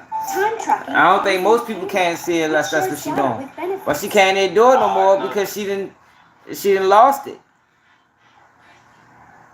Man, Mama Duck, she suing King Von Estate. She suing Lil Durk. Yeah, she definitely suing sold the record labels. How do you feel about the lawsuit that she has right now? And you feel like it's valid? You feel like people can start push peace. And you feel like people can really like start suing because like she's suing for the diss record saying that it helped Lil Durk and them career. And at this case, like, where does that leave y'all? Because this is on each side where it kind of helped benefit everybody. How do you feel about the lawsuit just in general? How I feel about the lawsuit? Okay, put it like this. Mama Duck's lawsuit with Dolce Gabbana is valid. They need to pay her. Duck got killed in front of Dolce Gabbana, right? They didn't let folks in the stove, folks was outside the stove, told motherfuckers, hey, it's one of those, it hit there. They were just complying with COVID regulations, right? Remember that? 6 feet apart in line and all that crazy shit. You say what? Remember that was COVID times where like you had to wait outside like every store back then. It was COVID times. Yeah, but put it like this. It was an emergency. What? Just going to the store? Nah, Duck getting in that stove. It was an emergency. So that's like, I could have called ahead and made an appointment. That's like somebody tell me, we don't have no public restrooms, but I'm finna shit on myself. It's the emergency. Do your homework on if you don't let me use this bathroom that you're telling me not public, I'm finna shit on myself. You can't sue McDonald's because you shit your pants. Put it like this. It would be nice if you could. What if I shit my pants and leave these pants in your restaurant? Now you gonna wish you let me. Well, then they could probably sue you. How? I mean, facial recognition technology? I don't know. Yeah, you just making shit up right now. McDonald's didn't even got that shit, Jay. It did. Nah, alright, so but how you feel about her like suing Lil Durk and King Von Estate? Put it like this. Mama Duck suing Dirk and King Von Estate. I seen that pop up on. Did y'all repost that? Mm-hmm. Yeah, I seen y'all repost that. So that was like, damn, that don't have nothing to do with me. You know, how certain shit you got a man of business that pay you. That don't have nothing to do with me. A different one. Mama Duck, who she's suing, don't have nothing to do with me. Just like the Dolce Gabbana lawsuit don't have nothing to do with me. Just, you think they finna give me some money out of that? Like, what does that have to do with me? If you died and somebody made a bunch of diss songs about you, would you want your family to sue them? If I died and I made a lot of diss. No, somebody made a bunch of diss songs after you died, would you want your family to then sue them? Why would they make a diss song? What did he do? Why did they make diss songs about Doug? Because, like, certain shit he did, he's in a different point in his life type shit. It ain't sure. type shit. But rewind the clock a couple years, hypothetical, if you were still making war music. Just in general, If I was to be okay with your parents doing that? Would I be okay with it? I mean, I don't know what my people would do, and they can do whatever they want to do. But do you want to tell them right now what you would or would not want them to do? In terms of suing your option? You really can't tell us what he can, what we can and cannot. For sure you can. That's what a will is. That's like, you can tell your parents. I'm going to tell my mom right now. Don't sue my option. Right, this is my blood brother, so you have to ask him. Like, let's start that. Okay, so he's who you want to file the lawsuit? Is you suing the option? You found my brother. That's all I got to say on put up. But would you litigate it? We don't have ops, bro. Like this question is for real. You forgave them all. It's not a real. Besides Funky Man. He different. He's not a real op. He's a Funky Maniac. That was never an op. Real motherfucker took money out of motherfuckers type shit. Well, you stole from him first. Right. You gotta pay your producers. That's what I'm saying. You gotta pay your producers. You saying he's passing that shit out. Right, you don't even know what's going on. I mean, there's a reason why he was able to take your channel down. I agree that it was kind of shitty, but he said that he tried to get you to make things right money-wise before he did it. Well, you wanted him to pay him after, like, this person, like, what, talking about y'all grew at, like, you grew off him, like, he took your YouTube channel down when you were kind of at the beginning of this whole thing that's happened to you over the past couple of years, yeah. Before this one up and stuff. That's what made you homeless, right? And I was already popping in when I did that, right? That's why y'all called me the no jumper, right? Nah. It's different levels, though. You way more popping now than you were back then, though. I done been on no jumper. How many no jumper interviews I did? He really did you a favor. You would have never been homeless, and we would have never tapped in, possibly. Say again? If he never made you homeless, then we would have never tapped in for an interview. Probably not. Probably would have. So I guess these are the questions Reached that level. Right. that he don't like. He asked me questions to put him in a trick bag, trying to throw a cross between him and Mama Duck. But this is what they always did, though. You know what I mean? Like, this is what No Jumper does. This is what they always do. So it's like, oh, come on, bro. Like, it's like J Mane trying to get to a point now. It's like he think he too big for certain shit. But this is one of them situations where motherfuckers try to use people for that. They use people until they get to a point to where so they think they good, then they turn that back on. That's what J Mane did. This is why people like you, because of the fuck shit. That's why people was tuning in. Don't try to turn away from the fuck shit now, because now the pushing peace shit then they got to a point of no return. Now you gotta stand on it. Keep the fuck shit going, my nigga. But this is what we really need to talk about. So y'all know how we've been talking about this snitch culture and how this shit is fucking everywhere. And one of the biggest snitches is that goddamn is this motherfucker right here. One of the biggest rats online. This guy right here. So into Shell Kell, period. Thank you. We ain't no speak. We wasn't on speaking term. Do you remember telling Detective Thor that at the Cascade skating ring, you and Kel were standing right there and y'all talked about everything that you had against each other?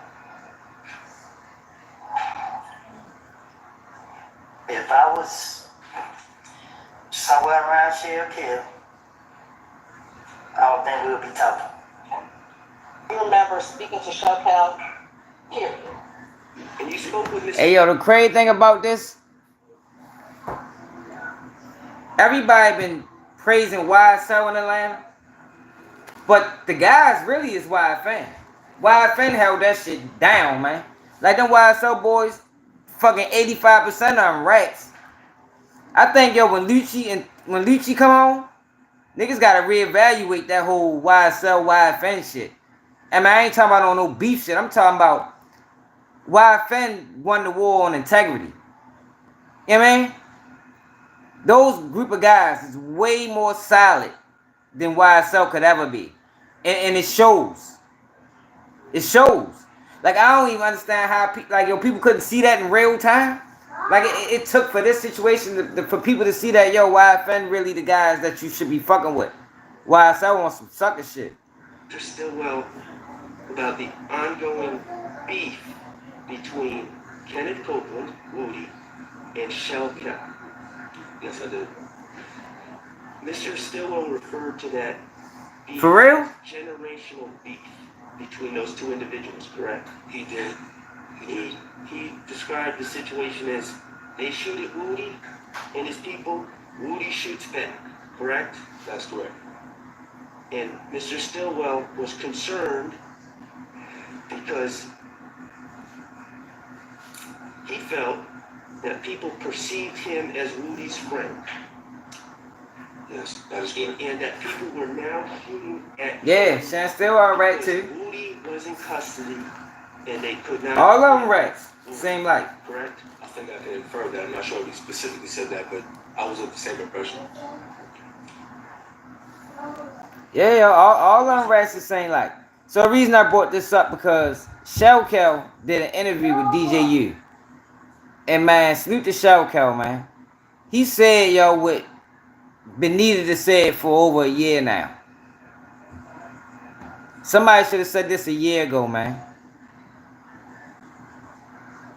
I just took a blue chew. Sir, that one is guaranteed to work every single Yo, time. I think every single one of them YSL boys is rats.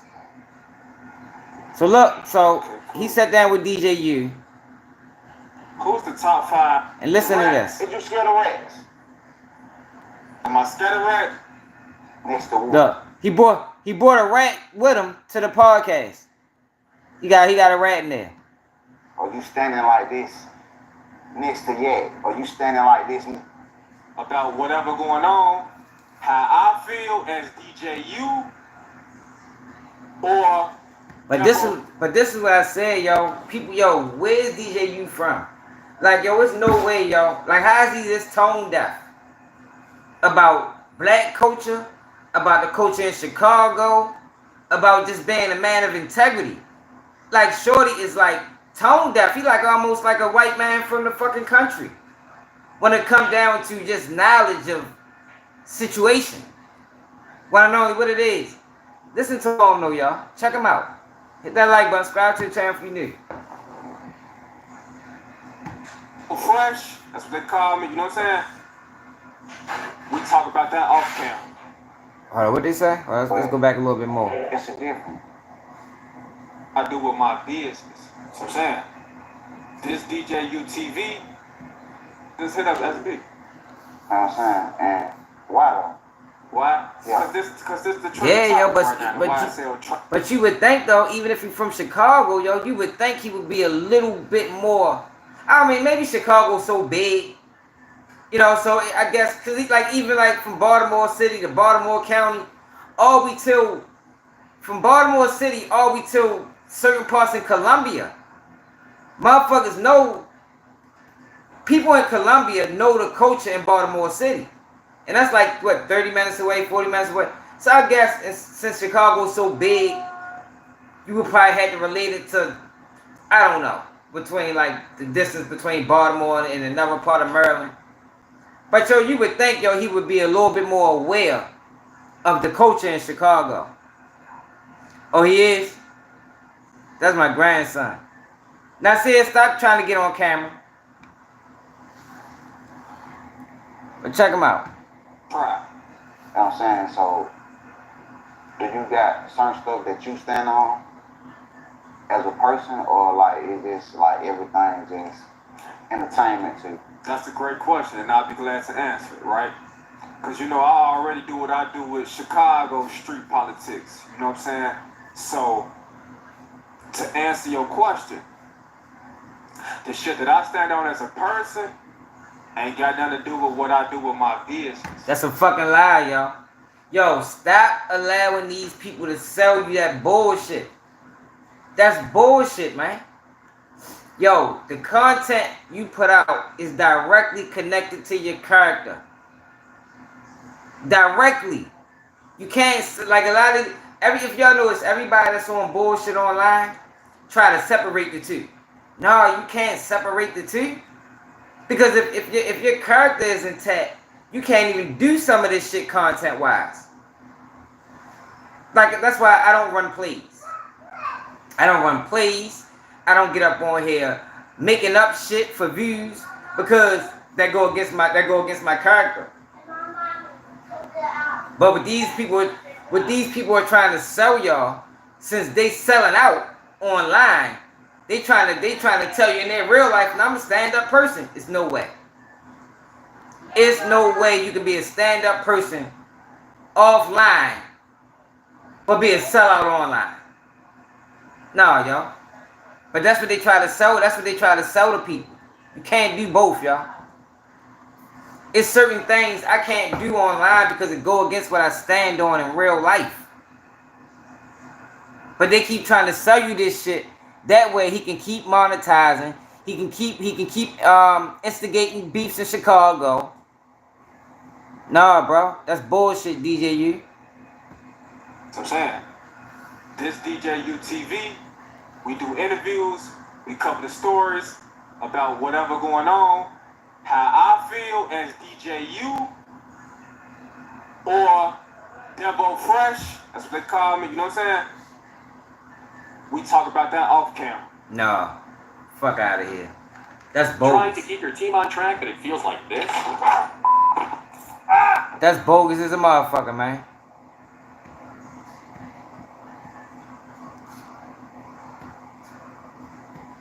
It's a difference, like, between you saying that, know what I mean, and you just trying to get the money. And then me seeing you, DJU, on your page, you standing like this next to Woody, or you standing like this next to Yak, or you standing like this next to SV. You smell me? So basically, correct. That's it. What are you doing? Come here, Oreo. What are you doing? Oreo, come here. Why are you walking in Oreo, circles? you get on the sofa too. Get on the sofa, Oreo. Oreo. Alright, we don't walk back around here. Oreo. See, man, he don't want to come out right now. Alright, Oreo. Sit down, Oreo. You alright? You know what I'm saying? See, because I see what I'm saying? Like, yes, me, I with the rats. Did you scare the rats? Straight up, G, man. Am I scared of rats? I ain't scared of rats. I bet you ain't. I ain't scared of nobody. You heard. You should be. If you knew what I knew about rats, you'd be scared to death of rats. Cause rats would be the same nigga that robbed you coming down the motherfucking street, DJU. Rats would be the same people that robbed your mother. Or shoot into a crowd with a crowd that got kids. Shoot into a motherfucking cookout that got kids there. See, that's the thing, yo. They're not telling you about these rat ass people, yo. These motherfuckers have no morals. No morals. So you should be scared of rats. Everybody should. If you knew what a rat really was. Instead of just relating it to some street politics. If people knew what rats really were, you should be damn sure scared of them. Exactly, Mo. You know, rats do the most unbelievable shit. They do. They do. That's how you can spy them. That's how you can spy them way before they tell.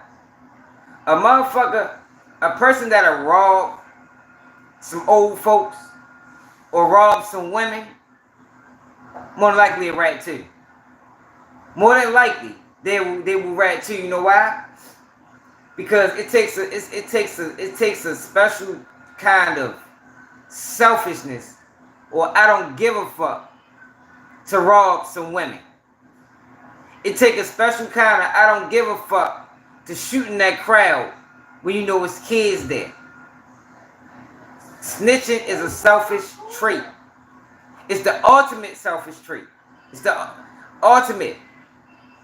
So for a person to rob an old person, yo, you have to have no integrity, no morals.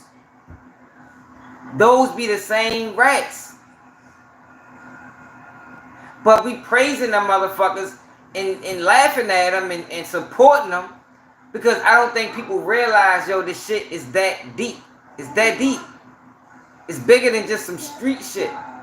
These are the people in the streets that's causing the most trauma. Do y'all, how many people y'all have seen that got locked up for multiple murders and tell? When they finally get caught, they tell on everybody. Those are the rats. They are the ones, they are normally the ones that's committing most of the fucking trauma and doing most of the damage in the neighborhood. But yet we bring them on platforms and interviewing them and thinking they funny and thinking they entertaining. See, but the thing is, Shell Kell, even though I'm glad he called DJU out on this bullshit, he probably really can't explain it like that. Sweep the door for the 1 hour super sticker. Right, look at Alpo. Look at Alpo, prime example. It ain't even just, it's a lot of them niggas. Think of something that you know in your personal life. They be the ones. Tell on everybody. The same ones out here killing everything. Robbing everything. Be the same ones that tell on you. But since the internet kind of then merged worlds, you got so many people on the outside that never been involved in the streets. They don't understand the real reason why, yo, people don't like rats. It ain't just because they told on some criminal shit. It's because they're the ones doing the criminal shit as well. But they doing some of the worst of the worst. Like they not moving in the lines of the streets. Them motherfuckers jumping outside the lines. They shooting up birthday parties where kids is at. Shit like that. Shooting up the basketball court when there's kids outside playing football and playing jumping hopscotch and shit. You know what I mean? Those are the rats. And you can spot them way before they tell. All you gotta do is Rayful Evans. Another one. All you gotta do is pay attention to how they move. Those are the same niggas normally trying to slick talk your girl when you ain't around. They don't have no morals, man. They don't care about nobody but themselves. You gotta think, yo, how fucked up a person can you be to be willing to sit somebody else somewhere you don't want to go? I don't want to go to prison. I know prison is fucked up, but I send him. Just think about that, yo. But I will send him. So I don't want my family missing me. I don't want my kids waking up wondering where I'm at. But I send him there. And he got the same, he got family, kid, he got everything I got. But I will send him there. Even though I'm here for my own shit. Think about that. I got locked up for my own wrongdoings. But I don't want to go down for what I did. But he did some shit he got away with. I'm going to let him go down. That's a dirty motherfucker, man. Trying to tell y'all. But they trying to sell y'all this, the streets dead, and, you know, people loving rats, man. No, the fuck it ain't. That's because people don't know what a rat is. Listen to some of the crimes Woody didn't admit it to. He just said he shot in crowds.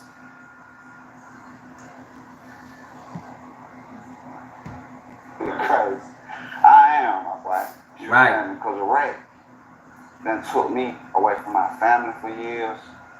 You should, man, and like, you know, like, see, so when you say that you ain't scared on, know what I mean, like, you gotta think and I'm scared of you now. Or put yourself in other folks' shoes. Know what I mean, like, if you ain't scared of them, that mean you would be one of them. That's how I take it. Type shit. I understand. You see what I'm saying? Like, For sure. like, bro, it's different from you trying to get your money. But now you on your platform, standing next to them. You know what I'm saying? Like, shit want your arms folding and shit. So they make it look like, you know what I'm saying? Like you put that motherfucker. See what I'm saying, bro? Like, that's why I say this shit watered down, bro. Like, folks ain't, know what I mean? But that's y'all though. Know what I mean? I'm smooth. That's why I bought them all. Know what I mean? To come in here and like, know what I mean? So that shit crazy how the world just don't give a, know what I mean? But like, shit, man, when you lick. Yo, they don't care because they don't know. They've been so, dude, they are selling people a lie about this snitch culture. They selling people that it's only a black community thing. It's only a street thing. But they're not telling people the truth. Like how I'm telling people the truth about what a rat really is, y'all. Every rat that I know or have known, if you think about the shit that they have done in the past, you be like, dang, I should have been knew he was a rat. They all did flawed shit. Most of them was habitual liars. They steal. What else? Untrustworthy. Like those are the guys that's normally rat. Some of them is wild as a motherfucker. I'm talking do some of the wildest shit imaginable. They be the ones that turn around and tell on you, man.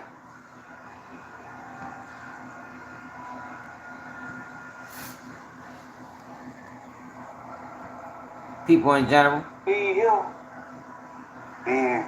it's a whole nother topic, you know what I mean? Like, shit, man, a sermon, you know, shit, man, you'll talk about him, oh, nah, man, I ain't f***ing with Joe, or nah, shit, dude, or what's up, bro? You know what I mean? But the rats in Atlanta, shit, man, you praising them. So, I don't know, man. This shit. So you say everybody on the YSL, damn near all of them rats? Hell yeah. I ain't gotta ask me that, man. I'm saying, shit, man, you followed the trial, right? Huh? I'm saying, so you seen them interviews, right? Sure. So, name one that was solid. Shit, I want to use name one, boy. No, you make a great point, bro. You make a great point. You know, right now I'm just trying to be politically correct. You know what I'm saying? I'm still on camera, right? But you make a great point. I'm saying, I mean, I don't make no. This shit is life. This shit facts. You should, man, like, I ain't telling you nothing you don't know, my boy. But I ain't telling you nothing you care about either. I just seen you on your page standing next to one of the biggest rats in the world. Straight up. Look at all that's gonna come out too. On your sofa, well, all the other rats be sitting there. You know yo, and the fucked up thing about Woody is a dangerous rat. A dangerous rat. Woody is one of the most dangerous rats out prior right now. Yo, come on with that. Stop doing that. Like, yo, the nigga lied for years on his friends, man. Yo, what type of rat tell on you didn't hang with you?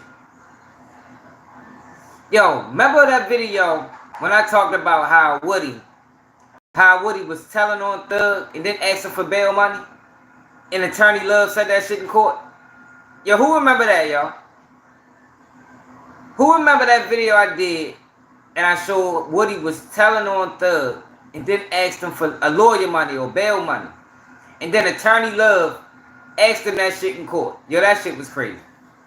Yo, but it takes a special kind of person to even do that. Do you ever do somebody wrong and then like, you try to stay away from them because you did them wrong? You know, that's human nature, yo. It ain't gotta be no stealing. Just because you know you was wrong in that situation, so you try to not to, I don't wanna. You understand? Because you know you was wrong, it make you feel a certain type of way. If you're human, if you do somebody wrong, it make you feel some type of way. So what kind of person? This is what people need to understand. What kind of person could tell on a motherfucker and then ask that same person that they was just telling on 5 minutes ago. Ask that same person for lawyer money. Yo, what did that tell you about that person, man? That's why I never found anything he did funny. I can't laugh at him, yo. That shit is disgusting. Everything he do it just disgusts me even further. Nothing funny about that boy, man. That boy is he need to be stopped. It take me like, oh shit, man, I feel like somebody, you know what I'm saying, man, cause I'm here for, you know, shit, man, shit a business thing. Know what I mean? Like, you know. It's a business, but each interview is an experience, you know what I'm saying? Each interview is a lesson, you know what I'm saying? When I first started doing what I do, my objective was to learn from the people that I interviewed, okay? So I say that to say, I don't want you to think anything. And that's when you gotta question DJU. How you didn't know this? Like, what part of Chicago is DJU from for him not to know something so simple? It's either you playing stupid or he is stupid. Listen to him. And when I first started doing what I do, my objective was to learn. Exactly, bro. That's crazy. Okay? So I say that to say, I don't want you to think anything that you're saying to me right now is going in one ear out the other or over the head. You know what I'm trying to say? You gonna introduce us to Oreo? Nah, yeah, nah, I'm trying to keep that fuck nigga in the cage. Keep him inside? You know what I'm saying? Nah, goddamn cage. Calm down now. I mean, can you get the message? Okay, but like, you know, and I appreciate the constructive criticism of myself, you know, so that'll lead me to my next question. Like, you know, how do you feel about all of the internet attention Lil Woody has gathered? Because it hasn't just came from myself, you know what I'm saying? He done became the man of the 20 V1s. He done bought him a Bentley, a TRX, you know what I mean? But it's all off him acting a fool on the stand. He didn't act a fool on the stand.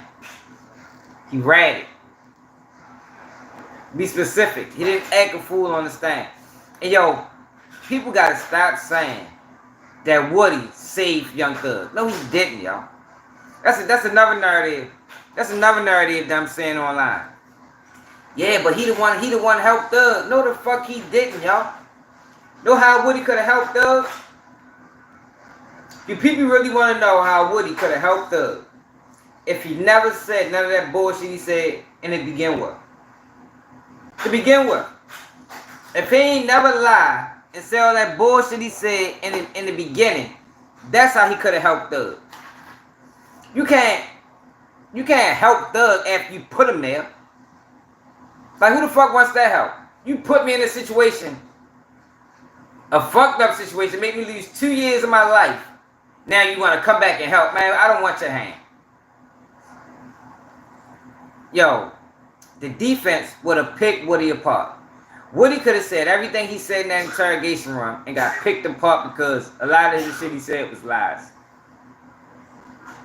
It was a lot of lies mixed with a lot of truth. And what fucked the case up was the state tried to pick between what was real and what was fuck. It just made for an ugly case. But yo, people gotta stop saying Woody helped Thug, cause he did. You can't help me once you put me there. Most snitches, y'all. Most snitches. Well, not most, but a lot of snitches get on the stand and then try to recant. That's what they do. Woody ain't do nothing different than what a lot of them do. But that don't change the fact that they snitches. And people don't say he come back and help the case. No, he's still a rat. You still dishonorable. You still everything you was before you got on the motherfucking stand.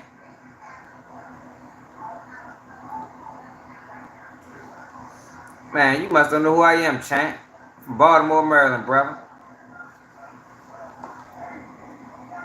Must be new here. Yeah, but shit, you bought that Bentley. No, I ain't about to do. It's your man, like you. as a nigga who supposed to stand on certain morals, certain codes, but now you got a platform. You know about that, boy. You put all that shit to the side. Know what I mean? Like you fly a rat from Atlanta to Chicago, and you take pictures with them, and you let them sign a wall. You know what I'm saying? Like, what type of platform is that, bro? Like, and then, like, you know, like me, bro, like, I don't encourage children or nothing like to grow up and do the shit we do, but, like, the shit we do, bro, like, you're supposed to stand on as a man. You see what I'm saying? And, like, never fold in some situation, bro. Bro, you see a nigga telling for 3 hours straight one day, 2 hours straight the next day, an hour and 35 minutes the next day. You smell me? Like, you see a nigga actually playing with people's lives, bro. Like, acting like he a gangster. Acting like he on something. And you is entertaining that shit. DJU. Hey, what's your name? Kid behind the camera. You can Google me, bro. You see what I'm saying? So, bro, when we talking, bro, we gotta, know what I mean? Like, we gotta talk facts, my boy. You smell me? Like, you wanted me here. I mean, I ain't with none of that. I accept the challenge. You know what I'm saying? And now you getting XB here. Hey. Then you gonna get Yak out of here. Then you gonna get Slime Like Shout in here. Then you gonna get, you know what I'm saying? Like, you gonna go rat with noodles. Know what I mean? So, hey. No, you just trolling. That's why, then some of the questions shit, when I seen you ask me, you were like, how do Atlanta feel about Woody? Nigga, how Chicago feel about you? Bringing a rat here, taking pictures with him, Ryan praising this nigga, thinking it's funny. What the fuck funny about that, bro? When we start doing that? I mean, but hey, I'm sure. Yeah, but you don't gotta delete them. Let them. You don't gotta delete them. God damn. But people go and disagree, yo. You ain't gotta delete everybody and disagree. Tell your story. You feel me? Sometimes it makes for content. What's your objective? What's the main point you really want to get across to this huge audience that's watching you right now? Once again, it's a story to y'all. It's life for me. I'm saying, like, you know, I ain't even a talking type, my boy. You know what I mean? But it's so many people told me, like, they just was talking. Shell, you gotta do it. Like, Shell, you gotta go on now. You know what I'm saying? Like, look at this. Bitch ass nigga getting the money. And that's another thing, too, though, y'all. That, like, yo, people, like, yo, that shit ain't no joke, yo. Like, that telling shit, that shit ain't cool, yo, for one. It questions your integrity. You feel me? Like, yo, I can't, like I told y'all, even when they come down to rappers, a lot of the rappers I listen to, I gotta watch the interview first. Because if I listen to your interview and I be like, yo, I don't like how he operates. I can't listen to the music. But it's like, in today's world, we can get to know people through these interviews and through the things that they do. So it's like, with Woody, after seeing what he did on that stand, for years, Woody was on the stand testifying, lying on his friends, then going back and hanging with these guys. I don't understand how did people allow him to become a thing. Like, he done made a lot of money. Like Shorty said, DJU, you to blame. You bought him that Bentley. The motherfuckers that's paying him to come on that platform to say absolutely nothing. Because what the fuck can you learn from a rap? This nigga couldn't even take his own charges. But you want to get on a platform and talk to millions of people. But you can't do the simplest of things, and that's take your own charges. Yo, it don't take nothing to do that. It don't take nothing to take it's accountability. I did it. Hey, you can't even do that. So what the fuck do we want to hear from you for? You know what I mean? The fuck we want to hear from you for? You can't tell us shit. But motherfuckers interview him, and then he don't even have no. Then it's like it's just so much wrong with this picture, y'all. Education wise, can't pronounce easy words, and hear rap. And niggas think he is funny. Ain't nothing funny about ignorance and stupidity, man. And low morale. Niggas like really getting talked about. You know what I'm saying? You know, like everybody don't agree with what y'all doing. You know what I'm saying? So, you know, but once again, it's a business. I get that part. You see what I'm saying? Like, I ain't trying to start that. But when you go and you doing all this shit, I'm gonna say it one more time. When you go and you taking posing with the nigga and shit like that, now that's when like shit like that's a violation. You know what I'm saying? Like, if you want to get on the real nigga shit, man, we talked about earlier. You know what I'm saying? Cause what real nigga pose with a rap, bro? Straight up. Unless you got no morals. Unless you just straight, hey, podcast on you, what you did. You know what I'm saying? Like, that's on. Straight up, y'all. What real nigga post unless you ain't got no morals. And you can't separate it. You can't separate your content from your character. They go hand in hand. They always went hand in hand. Didn't Martin Luther King, didn't Malcolm X make that one of his speeches? You judge people by the content of their character. Now we trying to separate content and character. You can't do that, man. It's directly connected. Shit, I'm gonna say it one more time. When you go and you posing with the nigga and shit like that, now that's when like shit like that's a violation. You know what I'm saying? Like, if you want to get on the real nigga shit, man, we talked about earlier. You know what I'm saying? Yeah, oh yeah, Martin, you can't. Bro. Unless you got no morals. Unless you just straight, hey, podcast on you, what you did. You know what I'm saying? Like, that's on you, him. I told y'all. They ready to start interviewing pedophiles next. Like, when will it stop? Yo, it's pedophiles next. How many people want to hear the story of a pedophile? That's what we lean into. All you gotta do is be entertaining. all you gotta do is be entertaining. We're gonna start interviewing pedophiles. This shit getting bad, y'all. This gotta tighten up. Nigga can be this, nigga be that. I ain't stunned that shit. But if you one of them niggas who still got some type of morals and you still goddamn, you know what I'm saying, like live by some, then like all that other shit, bro. All that shit. I don't even want to be here talking, bro. You smell what I'm saying? But I got so many folk who like want to see this shit. You know what I'm saying? Like, it gonna make they day to see like Shell, you know what I'm saying? Like, talk about Shell on that couch. See what I'm saying? Come on now. Yeah, but it's different though. I mean, for sure that.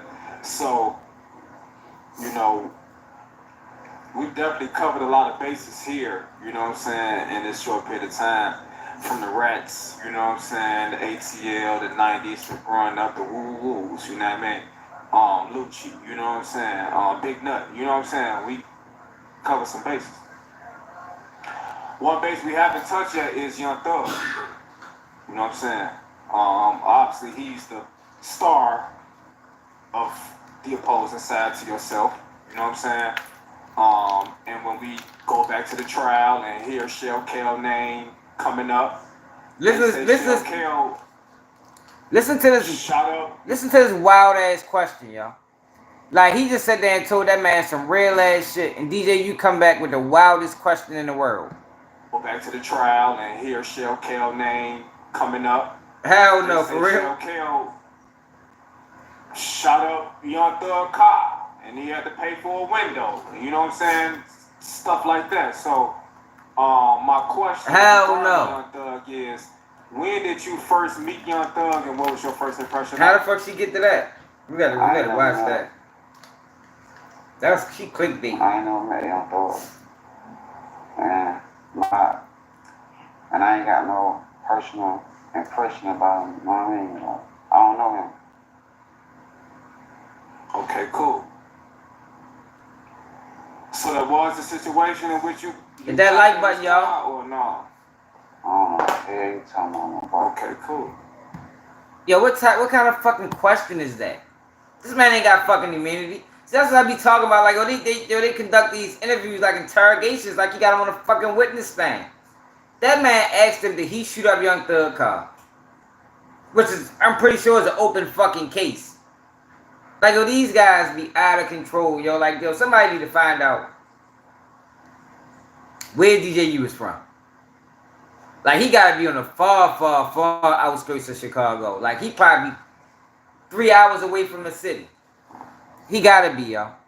He gotta be. Who's the top 5 rappers of Atlanta of all time for yourself? For myself? The Shell Kell top 5 Atlanta dead or alive. I'm gonna go Lucci. Lil Man.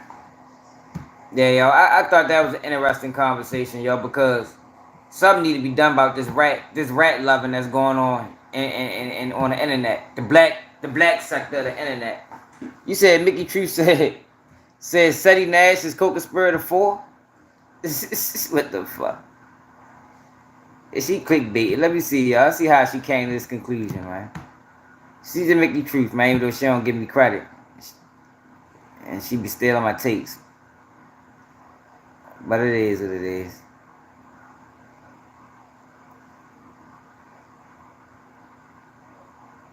Yeah, I don't look like nobody from the Bronx. Talk like the Bronx, none of that. Like, I don't know what you talking about, whatever that is. Hits the road with a full tank of Hit that like button, y'all. We should get to 100 likes. Share it live, man. We should have 300 people on here. Ain't nobody else keeping it real. We have Mickey True too.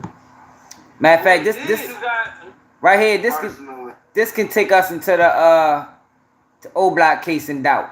Cause I think that old block 6 case is in doubt. Y'all know what it is. Let's listen to Seti Nash talk about Lil Durk. This from 4 years ago. Let's just take a listen to it. It's not long. Yeah, I know what you going through. You know what I'm saying? And I know personally, riding around strapped, about to go seek revenge because you got some anger and some pain and some unresolved issues that you got to take care of. Yo, this nigga's a fucking cornball, yo. He was Trench's News before Trench's News. Look, Seti Nash was the trial run. And then they brought Trench's News on the internet. But first it was Seti Nash. Yo, these guys are crazy, yo. What the fuck is wrong? Why he got a fucking mask on? That bitch look like it's wool. This nigga got on a wool bandana. It don't even look like it's cotton. Yo, that man got on a wool bandana. His face probably itching like a motherfucker. It ain't, end of the day, cuz you gotta weigh what the fuck it is that you got going. You know, you're a young millionaire.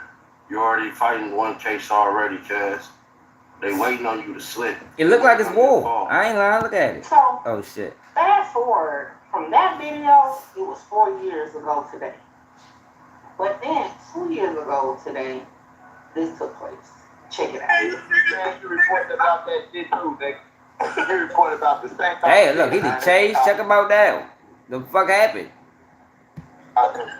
Tell him I be smarter than everybody. That nigga, I would never post that like that. Man, I'm looking in the comments. You lied on us. I don't never post anything like that. I'm not one of those. Nah, she just be talking. Truth, I was trying to stay out the mix. Truth, no problem. They said, Two tell the same thing we get lied on the GDs and the Crips in Atlanta.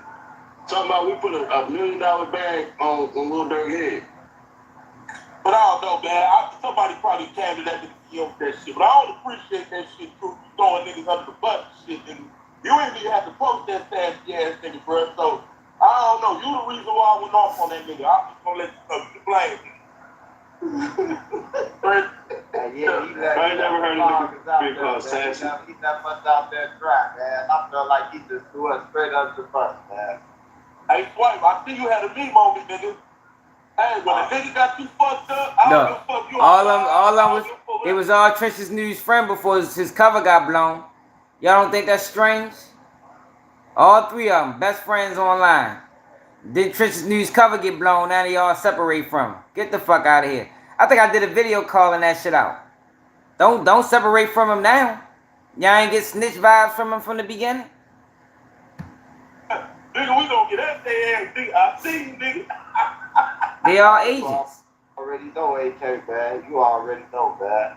Niggas be trying it, man. I be seeing niggas. I talk to Steady every time, man. I talk to Steady like, hey, once a day I inbox to ask him a good question, bro. He Look. He ain't for the game, bro. That's it. He ain't saying too much. You know, Steady Nash, they did up too much, but he gonna let you know, like, Boom, boom, boom. Boom, boom, boom. No. Next, City Nash encourages me to go to the Omar Rico trial. He said, hey, it's open to the public. You should pull up. You're right, I should pull up. All while on IG Live. Check it out. That shit was crazy.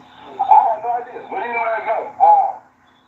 She must realize he an agent. Music video, so that didn't hurt either. But the funny thing about it is, Mickey Truth, she wanted to be down with these motherfuckers. You know what I mean? She wanted in. Yeah. So, okay, so this is my thing, right? But again, this is definitely conspiracy at this point, but at this point, you know, ain't no shit, okay? Y'all remember one thing in particular they brought up was that they watched the YouTube video posted of me, and it said 79 joins Mickey Truth IG Live. Wow. Y'all remember that? Listen, you want I didn't know that. I would too. But what if I Cause they agents, y'all keep telling y'all they fucking agents. Why the fuck would they be watching Mickey Truth and Suddy Nash live? Them niggas is agents. Suddy Nash, AK-47, Trench's News. Niggas are agents. Why is y'all watching my shit? You know, that's my first situation. Next, all hell breaks loose. Lil Durk is arrested for murder for hire out of Cali. Paperwork dropped, and co-conspirator number 4 is determined to drop the low. And everybody said, it's Brick Baby, it's Brick Baby. Now, the paperwork don't say this person has to be from Cali. But the same details that people are saying is why Brick Baby could be it, I got to thinking, but could not be City Nash? Check it out. So I'm going to tell you this, okay? So let's just go ahead and say it now. If Dirk goes to trial, do not go to say same day I go, because I'm not getting put out with you. First off, I said no threat. Number 2, I would be invited. Number 3, I told go, but nah, I'm gonna go.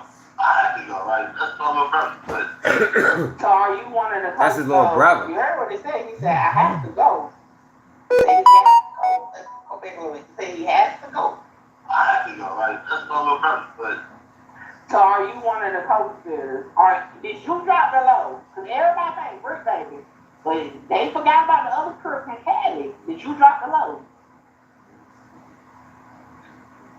Hey, y'all. Y'all hear this? Y'all some silence. Now. They think that shit funny. Ain't nothing funny about that shit. I think all the motherfuckers police. But earlier today, we was talking about the O Block trial, right? O Block 6. O Block 6 trial is back in the headlines, y'all, because this case is in serious doubt. I think it's in serious doubt. And the other day we read some paperwork talking about the reason that they was granted extra time. So for people that don't know, they haven't been sentenced yet. But the government is asking for a third unopposed motion for an extension of time to respond to defendants' post-trial motions. And the reason I think they need more time, I don't know. I think she's still friends with them motherfuckers, and she trying to make them relevant and create content. Who knows? I know Southern National fucking agent. I know that shit. Now you can't get on YouTube and in 4 years y'all get 100,000 subscribers, y'all. They won't allow that shit to happen organically. They're gonna drop your numbers. Every month you have a good month, they're gonna drop your the next 3 months they're gonna drop your shit. All right, so look. So do we gotta read this again, y'all? Are people familiar with this, or do we gotta read this again?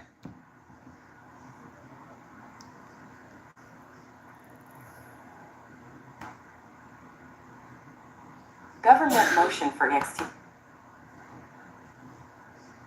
The United States makes a third unopposed request for additional time to respond to defendants' motions for an additional 45 days until January 30th, 2025.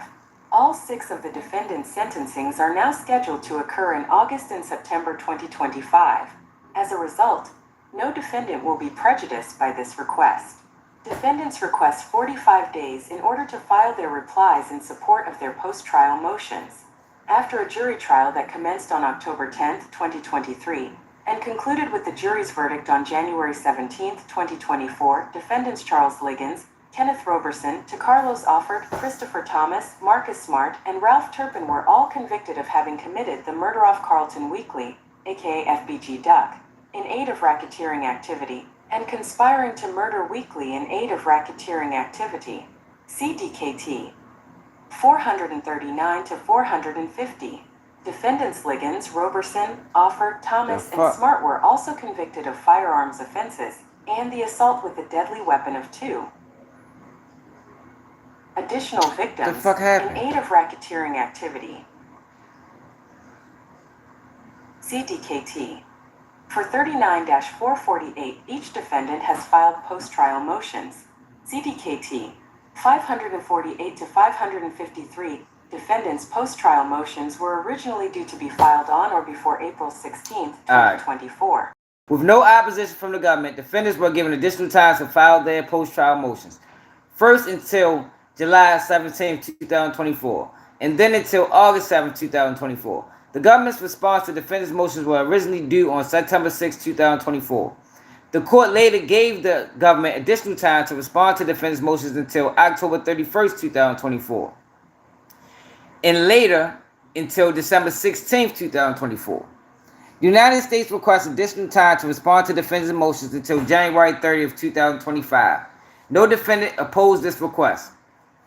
Defendants, in turn, request until March 17, 2025 to file their replies to the government response. The government does not oppose this request. As the government stated in its motion filed on September 6 and October 31st, defendant motions identify many arguments that the government must respond to, stemming from what defendants argue are issues that occurred over the course of a lengthy trial. The record in this case is robust. The government needs additional time to comb through the trial transcripts to adequately respond to the arguments that the defendants have raised. And some defendants have made arguments that are totally different from those made by other defendants.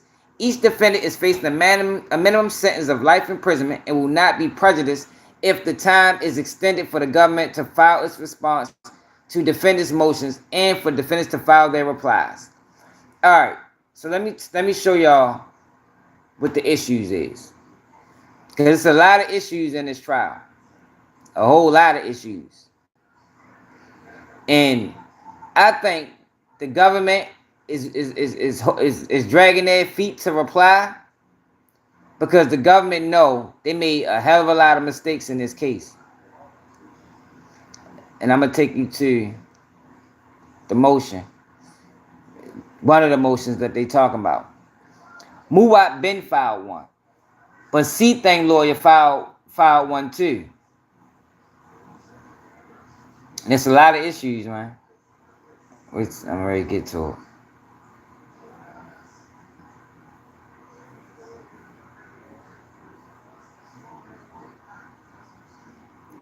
Why the fuck some of my shit deleted?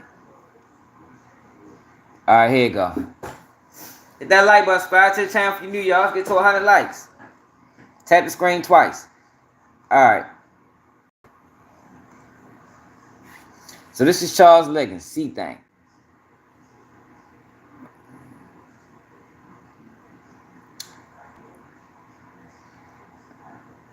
Alright, so we're going to start right here. I'm going to let the computer read some, then I'm going to read some. Charles Liggins' motion for acquittal. Selection began on October 10, 2023. On January 17, 2020. Selection began October 10, 2023. On January 17, 2024, the jury returned a verdict finding Mr. Liggins guilty of counts 1, 2, 3, 6, and 7 and not guilty of counts 4 and 5. Prior to trial, counsel for Mr. Liggins filed numerous pretrial motions. At trial, Mr. Liggins' counsel made numerous motions, opposed numerous government motions, made numerous objections to evidence offered by the government, challenged rulings of the court, submitted and objected to jury instructions, and otherwise advocated for Mr. Liggins.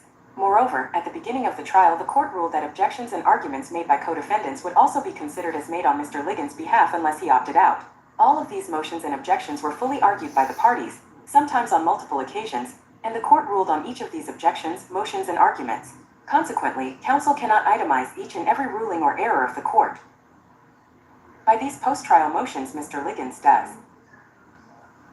does not waive any errors that were preserved by written motions. Alright, let's get to what he's saying. Alright, start right here.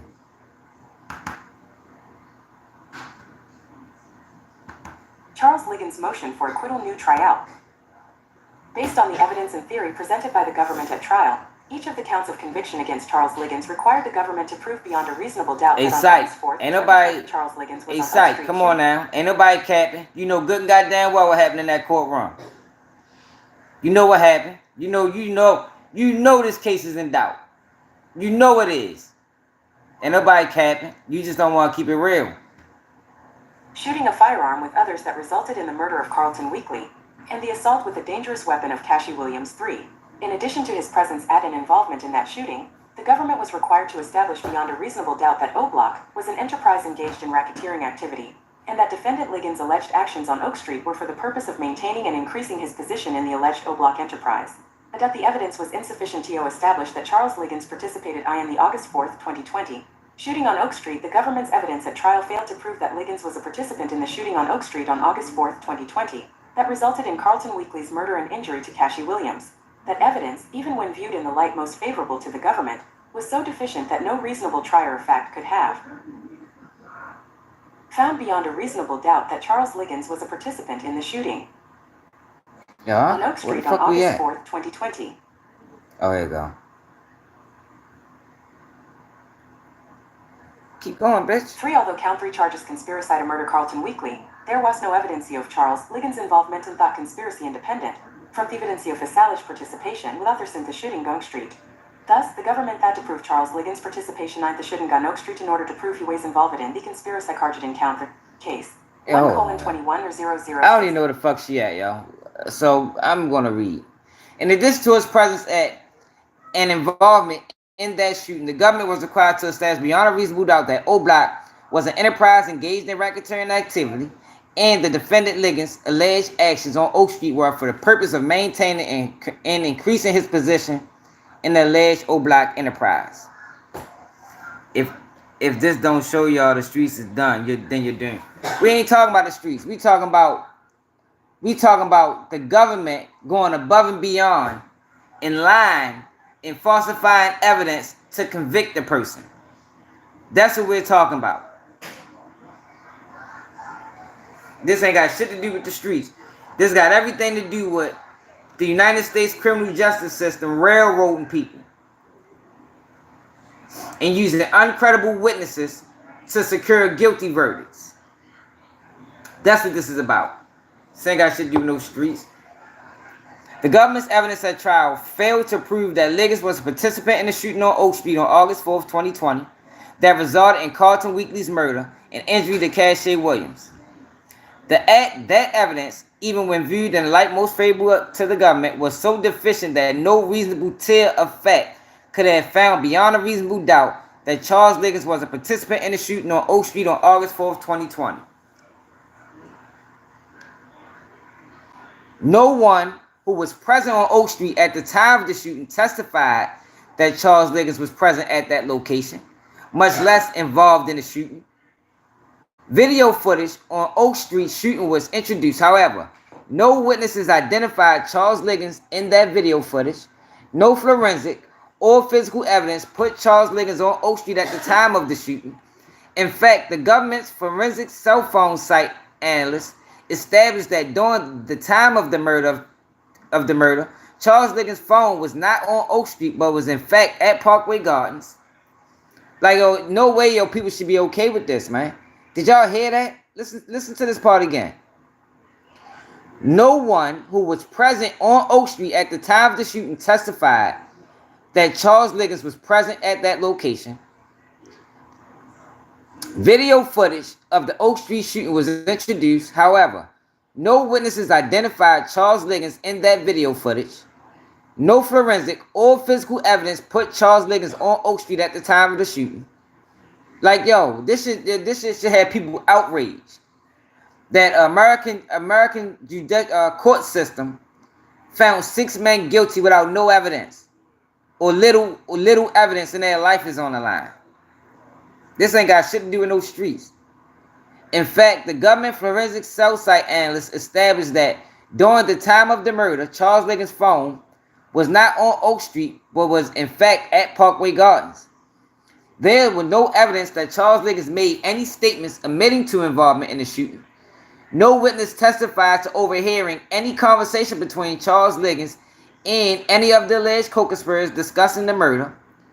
Although the government claimed that the defendants at Parkway Garden were notified that Carlton Week was on Oak Street by a phone call allegedly made by defendant Ralph Turpin, there was no proof of any such phone call to any of the defendants. Come on now. This is what Teasy talking about in his paperwork. So this is somebody else seconding that what Teasy said. There was no proof of any such phone call to any of the defendants. So who the fuck dropped the location? How was they able to say Teasy dropped the low and they don't have nobody that Teasy called calling the O Block, calling niggas from O Block? How was they able to do that? Like, this shit is fucking ridiculous, man. This is a miscarriage of justice, man. That's what this was. Charles Liggins' motion for acquittal new trial. There was no proof of any such phone call to any of the defendants, much less to Charles Liggins. Thus, even the initial incident that allegedly precipitated the shooting was not proved. Instead, the government's claim that Charles Liggins was involved in the shooting on Oak Street is based solely on identifications made by 4 witnesses: David Sloan, Martell Wiley, Tiffany Huff, and Terrence Garrett. None of those 4 witnesses was on Oak Street at the time of the murder. None of those 4 witnesses identified Charles Liggins in the video footage of the shooting on Oak Street. Instead, the witnesses purported to identify Charles Liggins going up and down a stairwell at Parkway Gardens before and after the time of the murder from Parkway Gardens security video. Camtasia Video Government. X2000. However, none of the 4 witnesses were in the stairwell at the time the security video was recorded, so none of the 4 witnesses had any personal. Come on, y'all. This is a miscarriage of justice, man. Knowledge of who actually was going up and down the stairs at the time. Instead, the witnesses was directed to look at poor quality security video of persons walking or running in unlit stairwells with dark shadows and distorting backlighting. There were no clear, full-faced, well-lit views of persons these witnesses identified as Charles Liggins. Some were dark, twisted side views of persons without clear, identifiable, or unique facial details. Others were of persons seen only from the back. By itself, the poor quality and limited perspective of the video, which the witnesses viewed alone,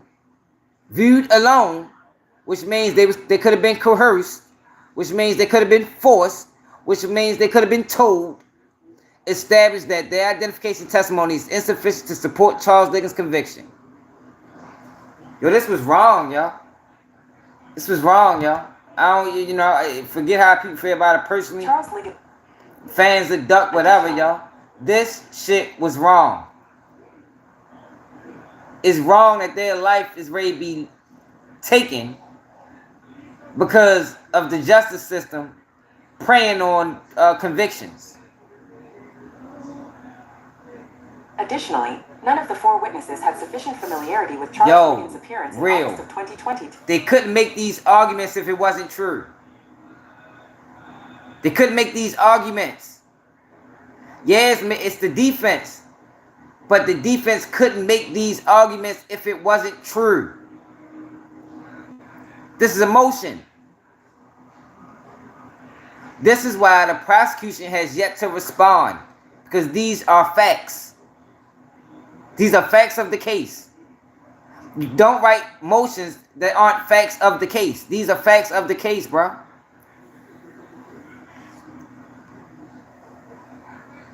Liggins' appearance in August of 2020 to make an identification sufficient to support these convictions. David Sloan initially claimed to have lived at Parkway Gardens from 2011 to 2018, and to have hung around there until 2021. It was eventually established that starting in 2015, Sloan was living primarily in North Dakota, either with his family or... Real. What are you talking about? You know how many innocent people's behind bars right now, today? Still? Yo, sometimes they get it wrong. And I'm not even saying they got it wrong, but sometimes they go above the law to secure convictions, and it hurt them. And this is one of them situations where they went above the law. They straddled the fence. They straddled the fence with this situation, man.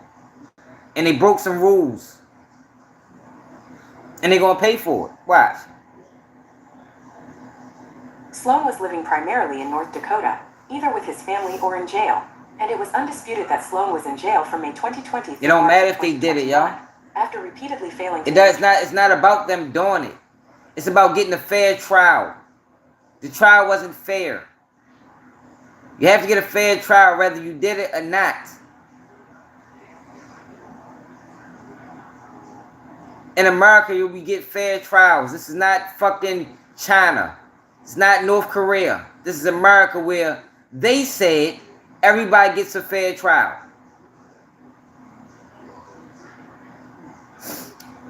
Because this is how innocent people get locked up. This is how. Innocent people get locked up by these people going above and beyond to try to prove guilt when the evidence ain't there. They try to make it fit. This is how innocent people get sentenced to life in prison. Like with Teezy's situation.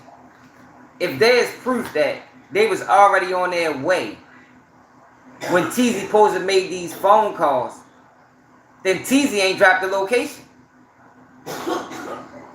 Regardless if he called or not, his phone call didn't lead to the death of Duck. And it can be proven. Then why the fuck is he locked up all these years? Why the fuck is he having to go through the stress of life in prison living? You know, because that is stressful. I done went through it. Sitting in jail with life in prison over your head is a stressful situation. Regardless, it's not about that, yo. It's about a fair trial, bro. It's about a fair trial, psych. You know this shit wasn't fair. You know they using you was dirty. It was dirty. The whole prosecution was dirty. Repeatedly failing to name Charles Liggins as a member or leader of O Block on direct examination, the government simply fed Sloan Mr. Liggins' name, TR. 5229 to 5235. But that's not the rules in the states, bro. Sloan immediately clarified that he never had any personal relationship with Charles Liggins, TR. 5235, 5313. On cross-examination, Sloan went even farther, admitting that in fact he had never personally met or spoken to Charles Liggins, TR. 5606. He didn't even know this man. Based on the evidence presented, Sloan simply had no basis of knowledge from which to make a physical identification of Charles Liggins as of August. Yeah, they need a fair trial. Adding case. The fuck you mean? Yeah, they need a fair trial, bro. Like, what you 551. Yo, what you think this is, bro? Yo, my stance is everybody deserves a fair trial, bro. Yeah, they need a fair trial, man. They don't deserve to get railroaded just because they beat up the... Yeah. They deserve a fair trial, bro. This is United States of America, y'all. It's part of the Constitution. Everybody get a fair trial. Don't nobody pick and choose. You heard what I just said. Everybody gets a fair trial over here.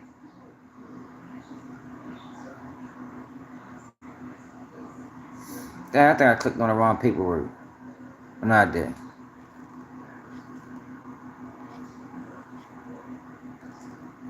I don't pick and choose shit. My stance has always been the same. I don't give a fuck if it was a fucking racist cop that fucking killed 70 black men. They deserve a fair trial in court.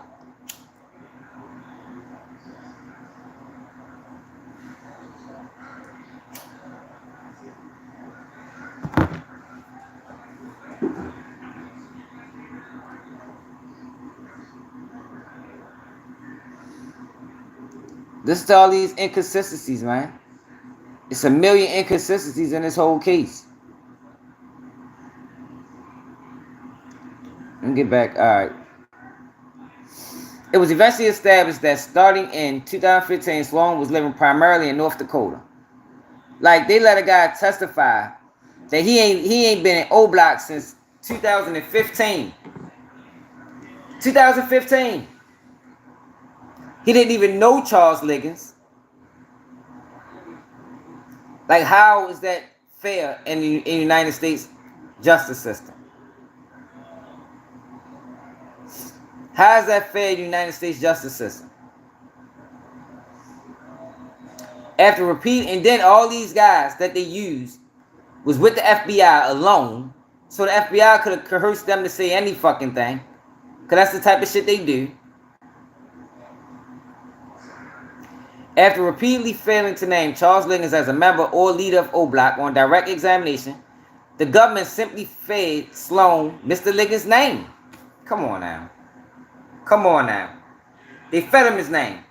However, Sloan immediately clarified that he had never had any personal relationship with Charles Liggins, but they let him used him for identification purposes. They used him for identification purposes. On cross-examination, Sloan went even further, admitting that he had never personally met or spoken to Charles Liggins. Get the fuck out of here, y'all. People okay with this? What if that happened to one of your family members?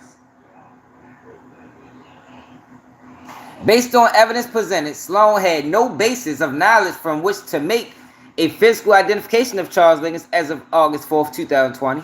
Adding to Sloan's lack of knowledge regarding Charles Liggins' appearance at that time, Sloan was a paid informant who received over $20,000, was still on the government payroll, received immunity for his testimony, was hoping that his testimony would help him obtain a favorable deposition in a pending gun state case, and falsely reported to the FBI at the beginning of the trial that the defendants had recently murdered his brother. Come on, y'all. Come on, y'all. These are all facts of the case.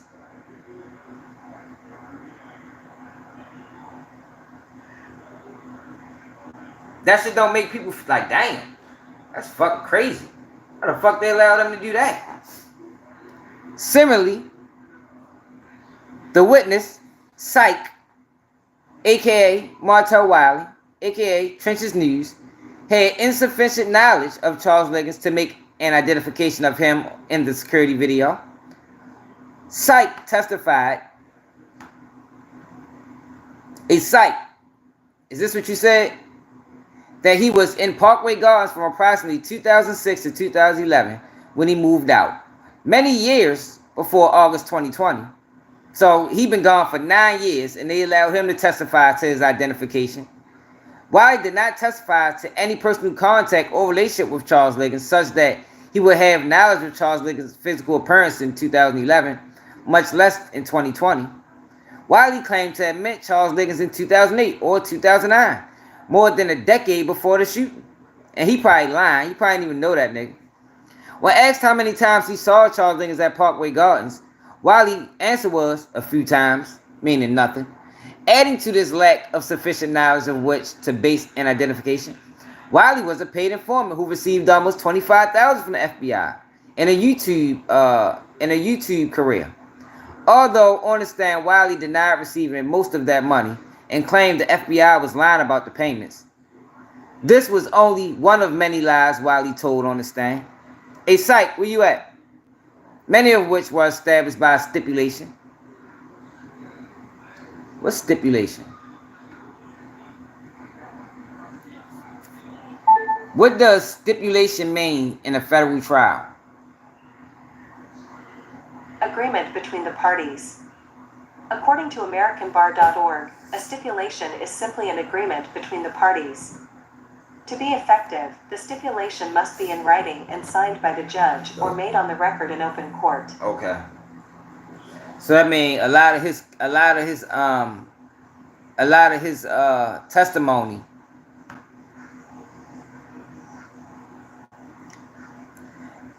they made an agreement they was gonna revisit it. Many of which were established by so a lot of his lies, they made an agreement that after the trial they was gonna deal with a lot of his lies. That's what that means. The third identification witness, Tiffany Huff, testified she had never seen Charles Liggins in person. She never spent any time with Charles Liggins and did not know him personally. Huff had seen Charles Liggins only on social media and photographs during the time period from 2010 to 2016. Again, this exposure is insufficient basis on which to make any identification, much less an identification of a person on unclear security video. Like, yo, this is crazy, yo. This is crazy, yo. And this is why the government is taking forever to respond. This is why. Charles Liggins. Ms. Huff, who admitted she felt intimidated and threatened by the prosecution and who sat in the courtroom in violation of the witness exclusion order, was nevertheless shown the Camtasia video at 14:52. So they let her sit in the courtroom while another witness testified? Illegal. They let her sit in the courtroom while another witness testified. That's illegal. But they allowed it to go on. Some more illegalities that happened in the O-Block trial. 14:52 and said she could assume the person in the stairwell was Charles Liggins. Tar. 74:18. Huff's assumption is simply insufficient. The fourth identification witness, Terrence Garrett, was a security guard at Parkway Gardens from 2014 to 2020. Tr. 6111. Garrett testified that there were approximately 2,000 tenants at Parkway Gardens in approximately 694 units. As to his familiarity with Charles Liggins, Garrett claimed that he had seen and talked to Charles Liggins inside Parkway Gardens during the course of his tenure there. Tr. 6136. However, there was no evidence presented as to when, where, or how often this contact took place, such as to establish sufficient knowledge of Charles Liggins' physical appearance in August of 2020 to make an identification, particularly in light of the size and sprawling nature of the complex as well as the number of persons living and gathering there. Moreover, Terrence Garrett was biased in favor of assisting law enforcement, which undermined his identification of Purse. Ons in the Parkway stairwell as Mr. Liggins. Garrett had focused his education and spent most of his career in law enforcement adjacent work. He studied criminal law, held a variety of security jobs, applied to CPD, and had a pending application at the Cook County Sheriff's Office. Indeed, Garrett knew before looking at the video that law enforcement believed that the Oak Street shooters were from Parkway Gardens because he helped to collect the video for them. As explained in the testimony of Dr. Jeffrey Loftus, such bias further calls into question the reliability of Garrett's identification testimony. Man, we gotta keep, it's so many inconsistencies in this motherfucking paperwork. Like, this whole trial, need to be thrown out and retried.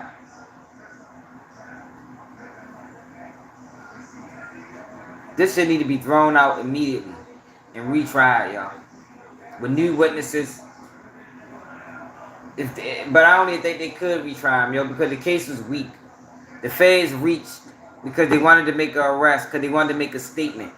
So they reached and they penned together a case that they really didn't have. They really didn't have it.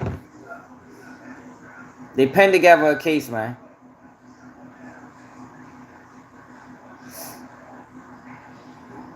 So even if the witnesses, however, even if the identification of Charles Liggins made by these 4 witnesses are accepted as true and accurate, all that testimony would establish is that Charles Liggins went up and down the stairway at Parkway Gardens on August 4th, 2020.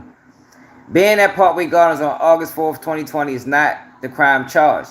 The government had to establish beyond a reasonable doubt that on August 4th, 2020, Charles Liggins was on Oak Street with a gun in his hand, shooting at Carlton Weekly and Cache Williams.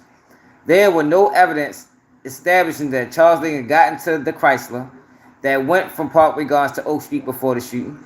There was no evidence that Charles Liggins was on Oak Street shooting a firearm. There was no evidence that Charles Liggins drove back from Oak Street to Parkway Gardens in a Chrysler. No witnesses identified Charles Liggins in Parkway Gardens exiting the Chrysler. Therefore, even if the 4 witnesses' identification of Charles Liggins in Parkway Gardens stairwell before and after shooting is accepted, that evidence is still insufficient to establish Charles Liggins' guilt of crimes for which he was convicted. The government cannot fill evidentiary gaps with unreasonable inference and rank speculation.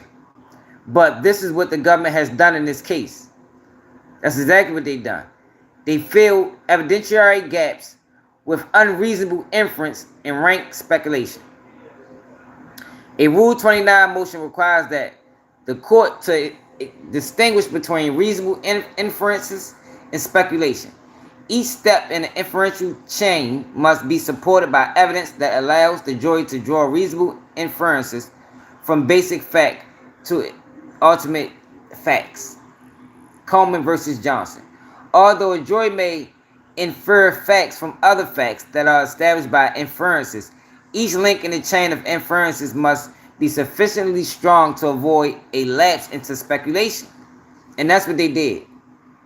This case was all speculation. Speculation cannot be the basis for proof in the civil context, much less the basis for proof beyond a reasonable doubt. United States versus Groves. Yo, this case was all fucked up. It was all fucked up.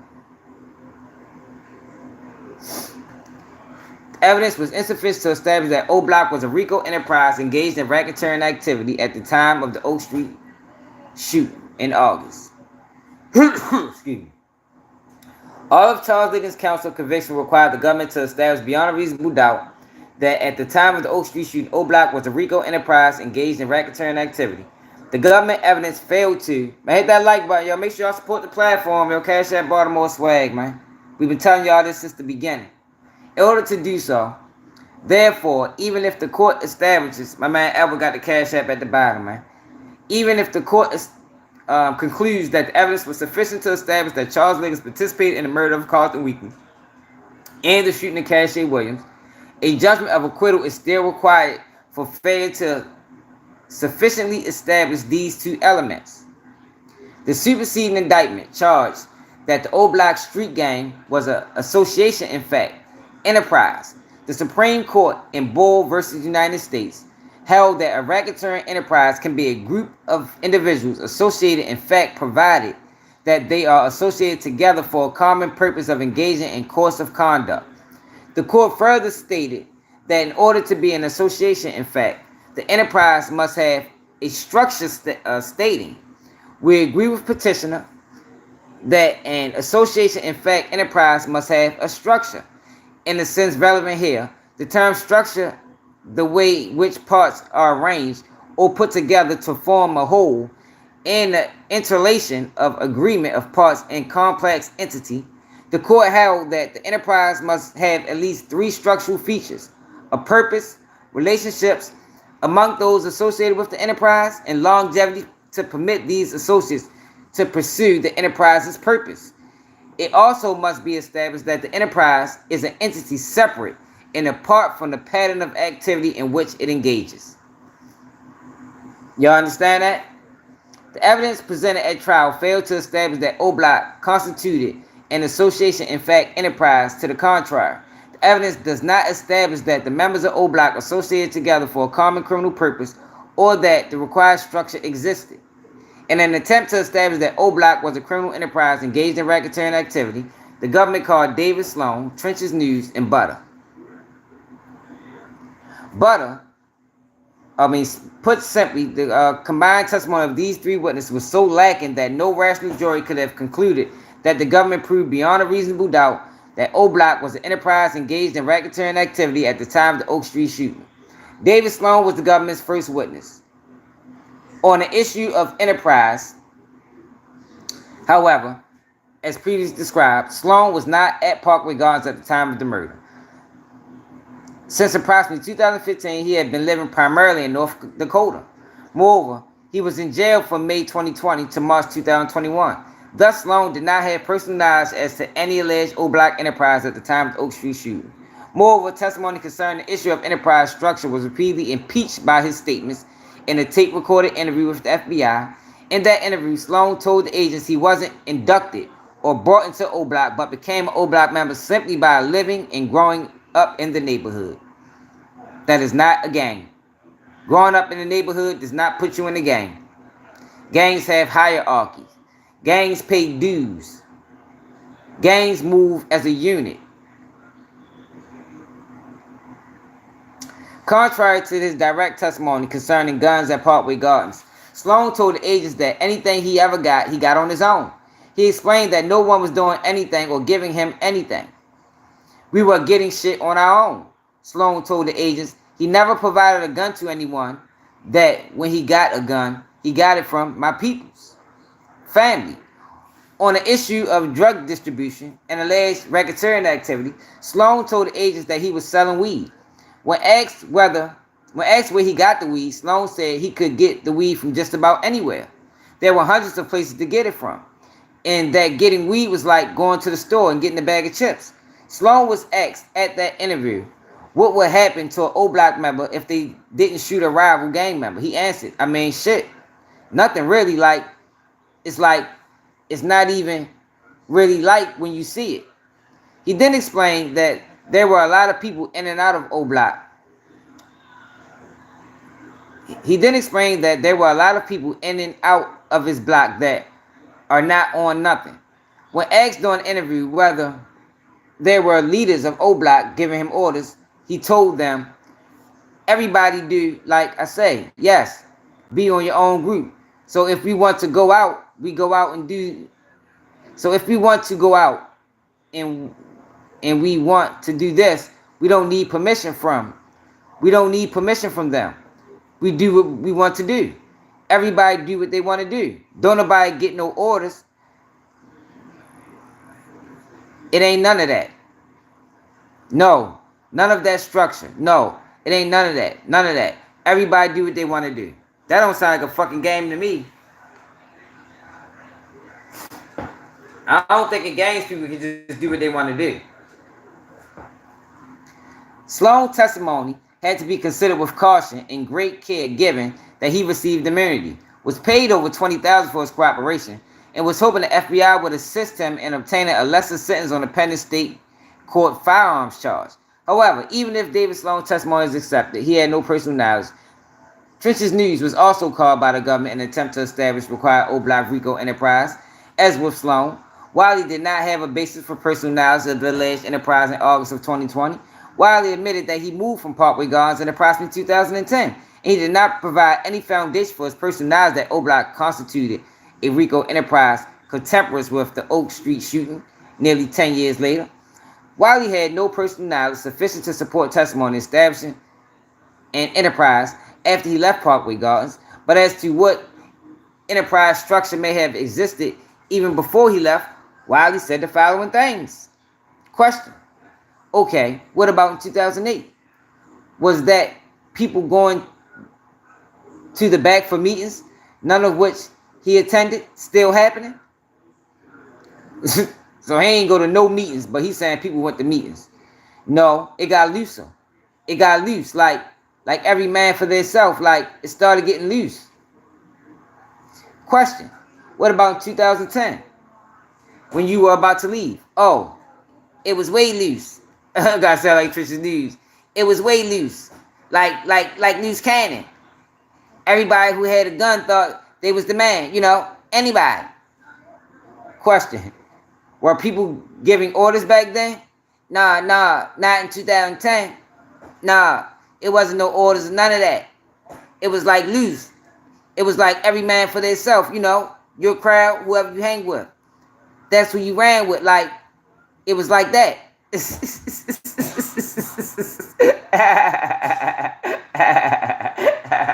how you sound. Hey,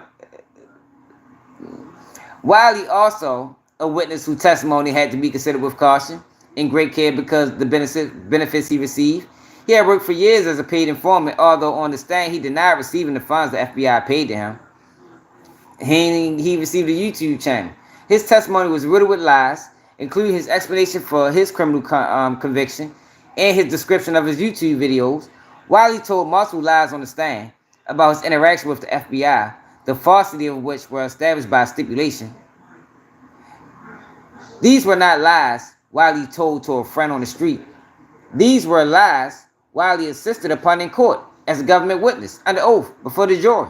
Wiley's testimony about O-Block criminal activity was further impeached by the fact that at the time he claimed O-Block members were involved in criminal activity at Parkway Gardens, he was actively working as a paid informant. However, again, by stipulation, Wiley never reported any such O-Block gang or criminal activity to the FBI.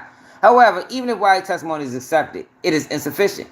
He did not have a basis of personal knowledge of O-Block in August of 2020, and his deception or description of how O-Block allegedly operated in 2008 and 2010 established that there was no structure and people who just operated on their own. Yo, this case is horrible, man. Let's go to Butter. In order to prove the racketeering activity of murder, the government called Butter. And remember what I told y'all? They used Butter to establish that O-Block and 63rd had issues. It wasn't about him telling on no dead people, like he tried to convince everybody it was. It was about, and this I said this before this paper even came out. Butter testimony was used because Butter was the only person willing to go back in time and say this person killed this person killed this person. So let's get to that. In order to prove the racketeering activity of murder, the government called Rakeem Wilton, aka Butter Boy. Like Sloan and Wiley, Wilton treated the court proceeding with total lack of respect and was impeached on the main topics on which he called to testify: the murders of Jakara Barnes and Dale Fisher. As is set forth below in the motion for a new trial section of this motion, Wilton's testimony as to both these murders should be excluded. It was the government theory that Jakara Barnes was killed by alleged O-Block member King Vaughn in retaliation for Barnes, a rival gang member of O-Block, having murdered Odell Perry, a supposed associate of O-Block. Barnes was Wilton's half-sister. Wilton claimed to be a witness to that murder. Prior to the trial in 2020 or 2021, Wilton made a YouTube video concerning the killings of Jakara Barnes. In that video, Wilton explained to his audience that he witnessed the Jakara Barnes murder and that King Vaughn had not committed that murder. This is what he said in the video. I'm gonna get this back when you pay me for the 40. Man, whatever. Appreciate real, man, for the $5. You should pay me that for all the trolling you've been doing. For the $5 super sticker, man. What I know is, on my daddy, Vaughn didn't kill Kyra, period. That, and I ain't say that because Vaughn didn't kill Kyra. On Tuka, I got shot too. I was right there. I got shot too. I saw the motherfucker who popped up. He's dead. And it was some grown niggas. You named the person, old Fuzzy Gray.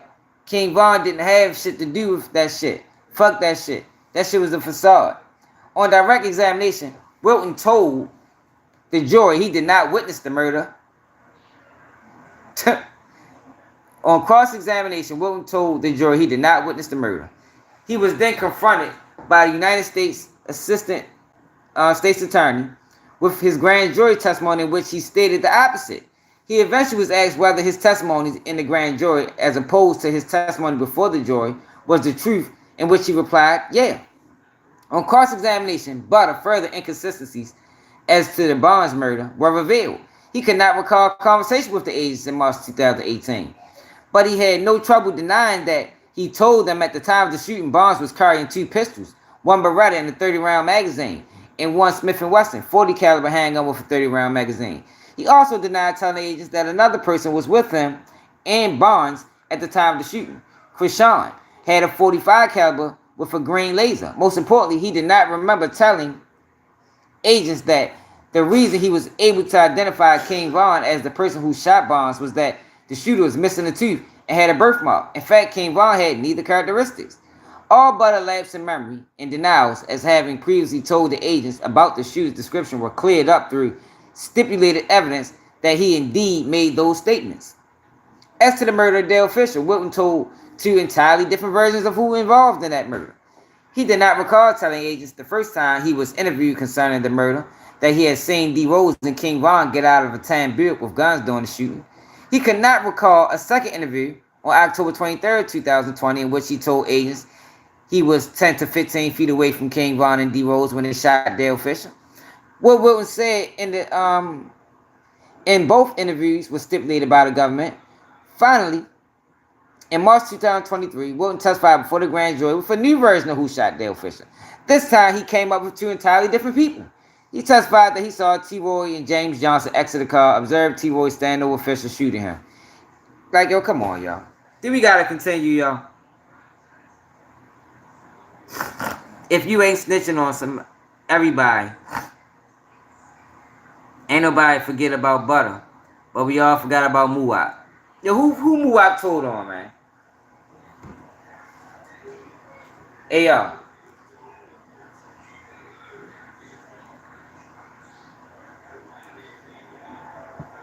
Yo, what y'all did them boys is dirty work, psych. You know it. I don't know how you sleep at night. I don't know how y'all boys sleep at night. Ain't nobody forget about Muwak.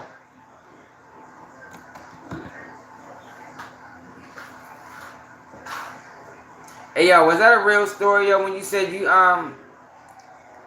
when they said they were shooting at you and you held the mailman and the mailman got shot? Was that a real story? Let's talk about that, y'all. Yo, we interviewing Psych right now, y'all. Everybody turn your attention to Psych.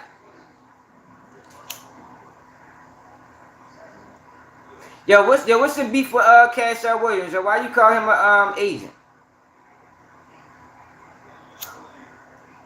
What Cash Out Williams do, y'all? Why you don't like dude? What happened? Show history, man. Somebody told me y'all got a history. Somebody told me you don't like him. Ain't none of your stories fact check. This story, you be lying like a motherfucker, boy. You know it. You know it. Oh, shit, I gotta get my daughter. Hold on.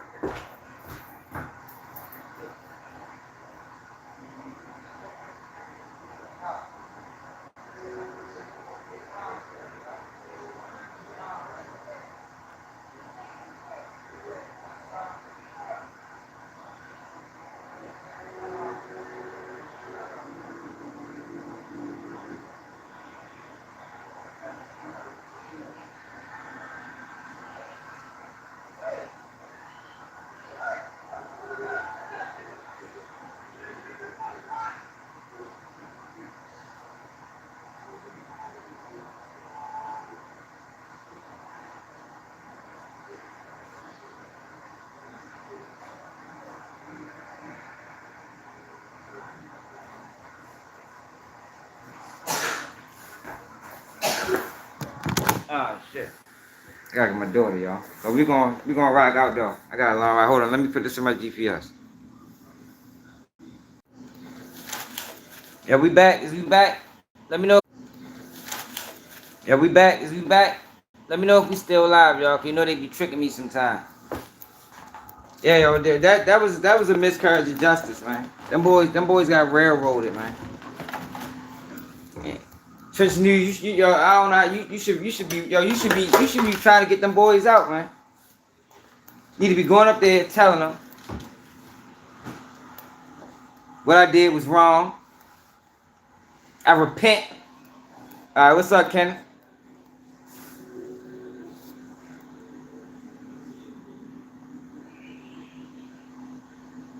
Oh my God, you funny as shit. You don't. That's not. You might just take that out your damn intro too, man. I ain't gonna lie to, but for real, Trench, I'm gonna keep it real with you. What I can say, right, is the YouTubers that's real people. They trying to knock us off, man. For the computers and the digital marketers. That's one thing I can say, yo. So I've been thinking about laying off the real people because they trying to replace us with digital marketers and them digital marketing pages. I can say that. Like that shit getting out of control, man. Like every time you turn around, it's a new one. It's a new. Yeah, like that shit phony. Yeah, like that shit phony. I know you always turning in, y'all. The problem is, though, the real don't get supported on these platforms. The real don't get supported, man. I gotta become a character. Man, yo, I almost forgot to get my daughter. She's gonna be mad as a bitch. But yeah, yo. Fuck. Hit that like button, share the live, yo. Yo, you see, better stop playing my numbers, man. Yo, we should always have. Turn left to stay on Chase Drive. Then What the turn fuck? right to stay on Chase Drive. Could've sworn I turned that off. Hold on, man. Take the next right to stay on Chase Drive. Then turn left. We should always have over 100 people in this motherfucker. Take the next left onto Middleborough Road. Yo, why is this doing this? Hold on, y'all.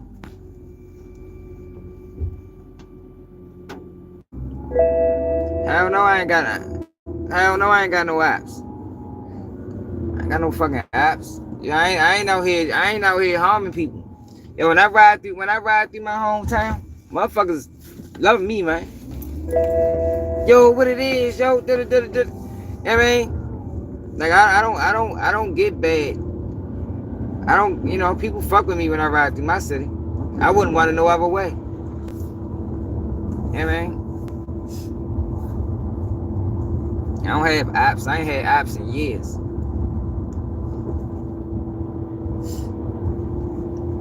It's about being an honorable person, yo. It's about being honorable. Can't nobody decide to do no fucked up shit to them if they ain't deserve it. Or none of that. Like I ain't no cruddy buddy, man. That's what I call them, cruddy buddies. I ain't no cruddy buddy, man. I do straight business. Now I done fuck some bread up. Just like, anybody. But it wasn't intentional.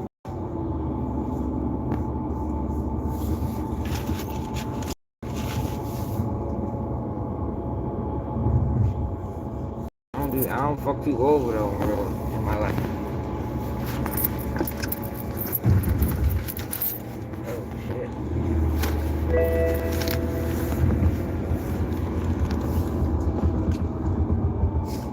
I didn't realize I got this damn late.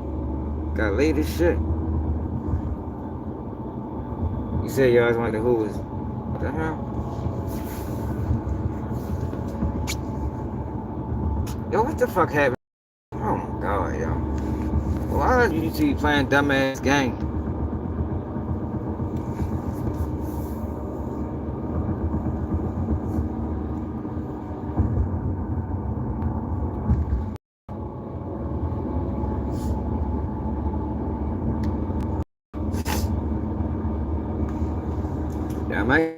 Yeah, I don't know, I might got in the lag. YouTube just took down my multi window.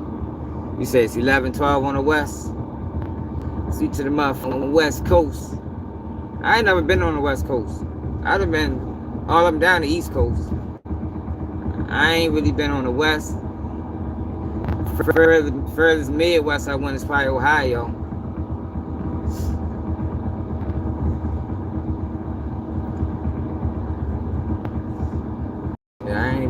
West Coast. Excuse me. I'm be tired as a motherfucker. I don't know why I signed on to do this. No, I'm good goddamn well.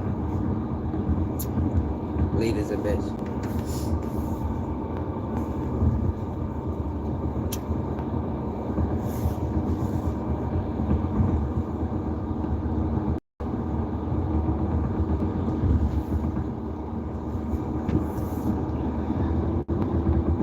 But yeah, y'all, that old black trial was fucked up, y'all.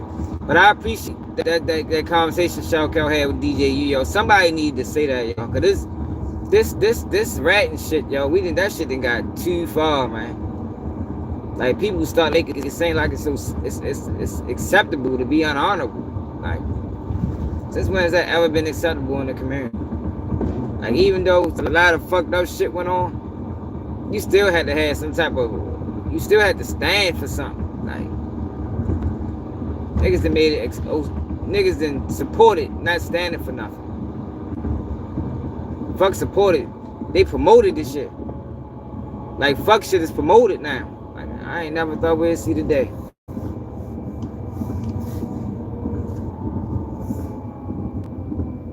Where fuck shit is promoted. Accepted.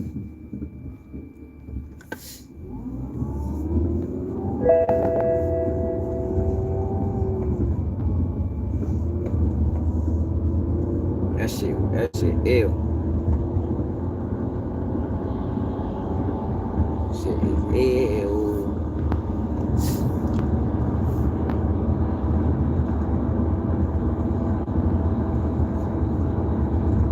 I've been rated all day.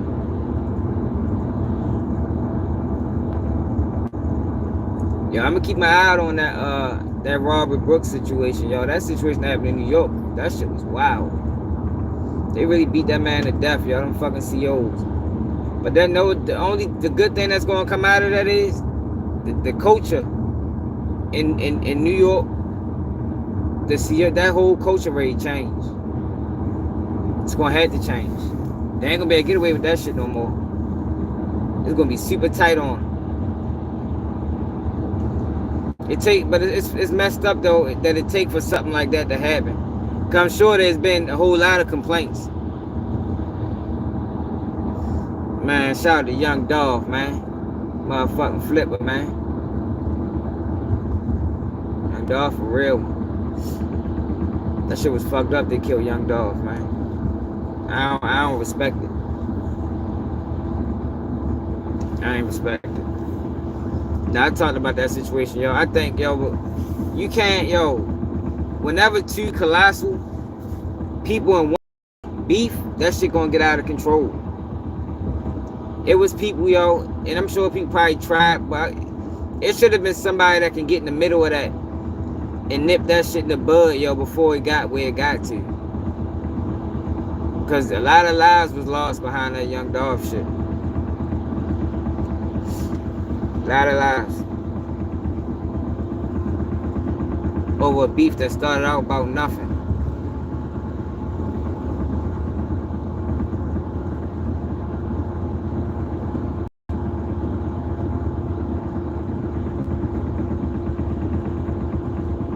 Started out about nothing for real.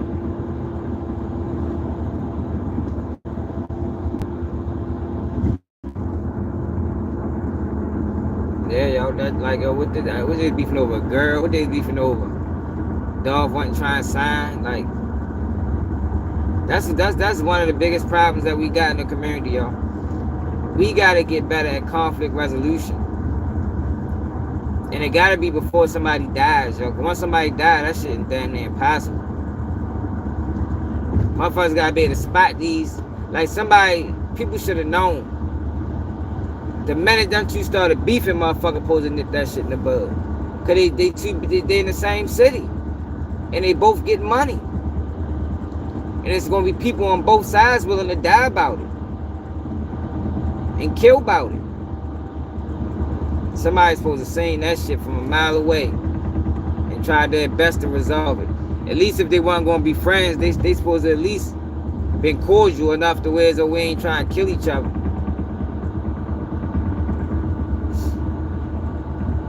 For real. That shit got ugly.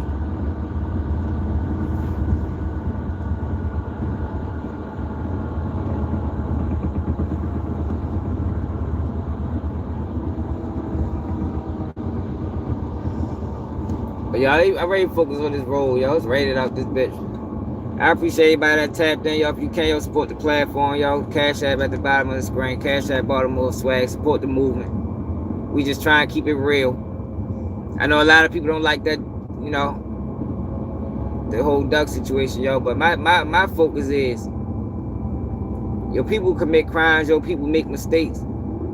Yo, but the system supposed to be fair, yo. And it's saying like when it come down to black people, these motherfuckers be willing to do. They go the extra mile to convict the motherfucker. Even if they gotta dive into illegal activities.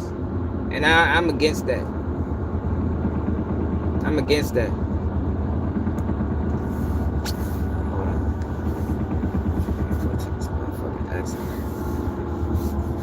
Come on, man. Yeah, I'm against that, man. They don't do that shit with other people. But whenever it's involving us, the motherfuckers willing to do anything they gotta do to convict the motherfucker. Other people won't even get charged. Cause everybody can make crimes. That shit ain't a black thing. Everybody can make crimes. It's just everybody don't be aggressively prosecuted. You know what I mean? They don't be aggressively prosecuted. Like how they do blacks and Hispanics. You damn near see no Asian people in the joint. You see them few and far between. They ain't committing crime too? Shit.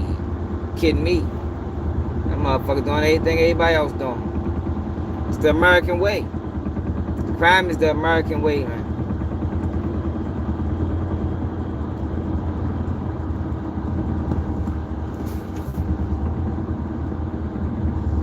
There's not a country on this earth that commit more crime than the United States.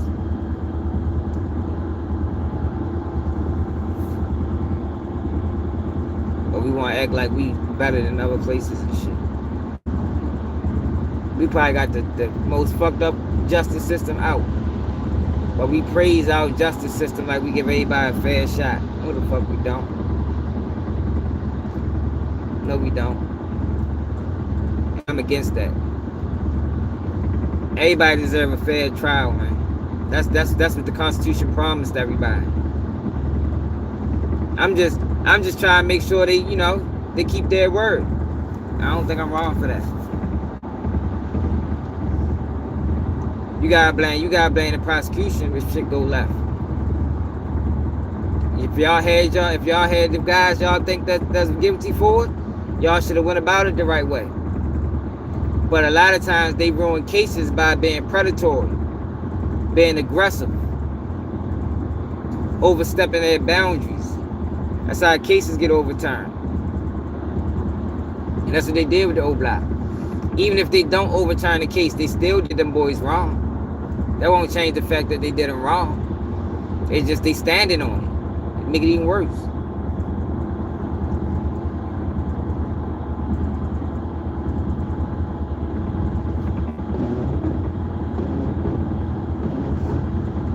Did he beat up Cassie? Hell yeah, he beat up Cassie.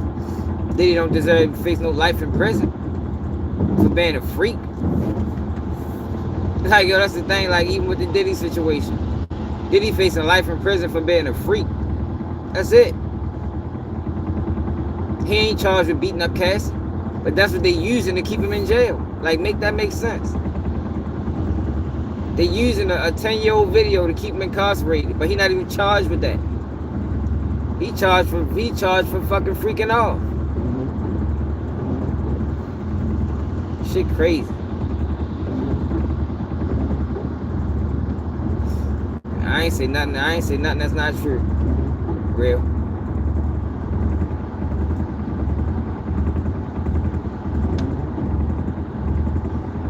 I ain't just say nothing now that wasn't true.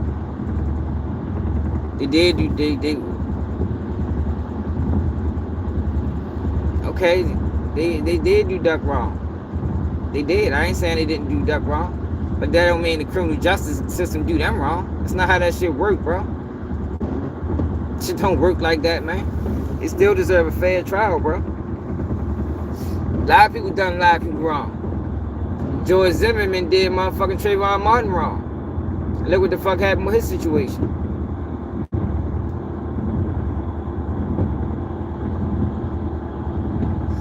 Diddy is locked up for being a freak. The fuck did Diddy do? What did Diddy do, y'all? What did he do?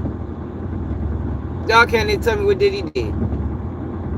Because there's no underage kids in this case. It's only one victim. So what did he do? It's one victim in Diddy case. What did Diddy do? Pimp Cassie?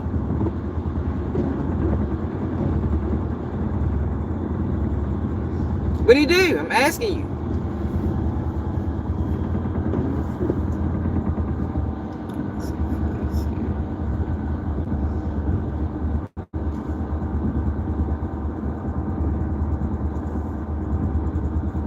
Diddy ain't did shit, man.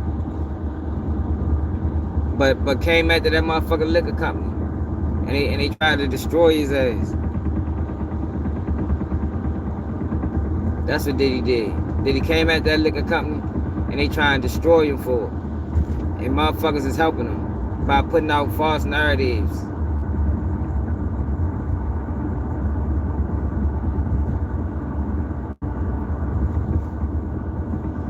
That's what Diddy did. He beat up Cassie. But I don't think he deserved life in prison for that.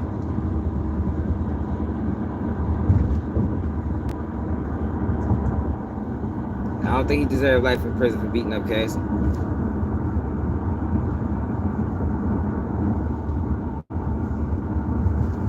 Yes, they did, y'all. See, real, you don't know how the world works, bro. That's the fuck they did. It's the 5th largest liquor company in the United States. In the world. Fucking United States, in the world. You don't think they got enough power to bring federal charges against you? Shit. You are very naive if you think that. You are very naive. These motherfuckers got a $5 billion market cap. Shit. They got a $5 billion market cap. I mean, matter of fact, 51 billion. My bad. You don't think they got the power? I know they got the power.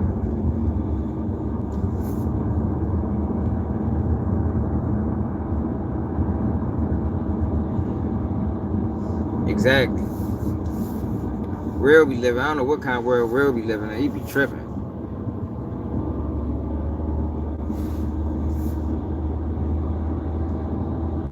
Yo, there's people over top of the government, man. People that can make shit happen, get shit done.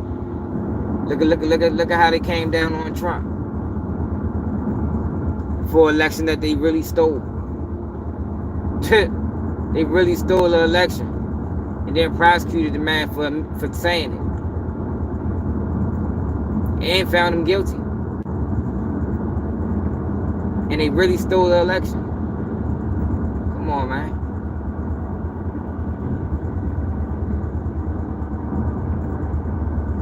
Changed the way how he look at law. He probably was a full believer in that shit at one point. Till they came at his motherfucking ass. Anybody with eyes can see they stole that election. That's what the whole sit down was about. The sit down, George Floyd, all that shit was about stealing the election. All the motherfucking protests and riots. That shit was all about stealing the election. If you notice, once the election was over, all that shit stopped. Motherfucker couldn't pick that up. It all stopped after the election.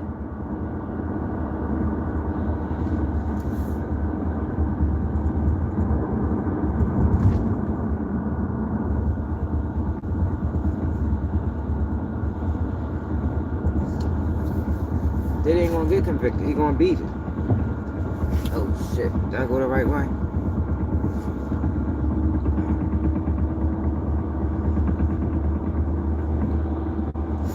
He gonna beat it. Cause I don't know if they want Diddy to go to prison. I think they just trying to drain him financially and ruin his image. I don't think that's necessarily what they want. That's a big ass building. Jesus Christ.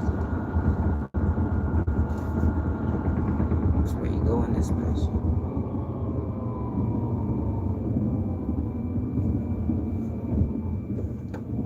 You know how you get in this motherfucker.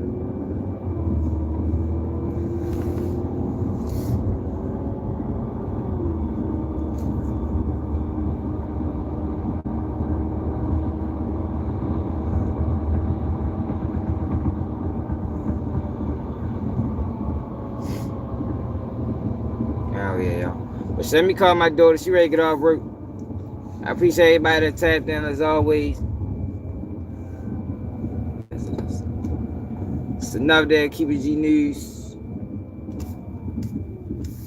Make sure you subscribe to the channel if you're not.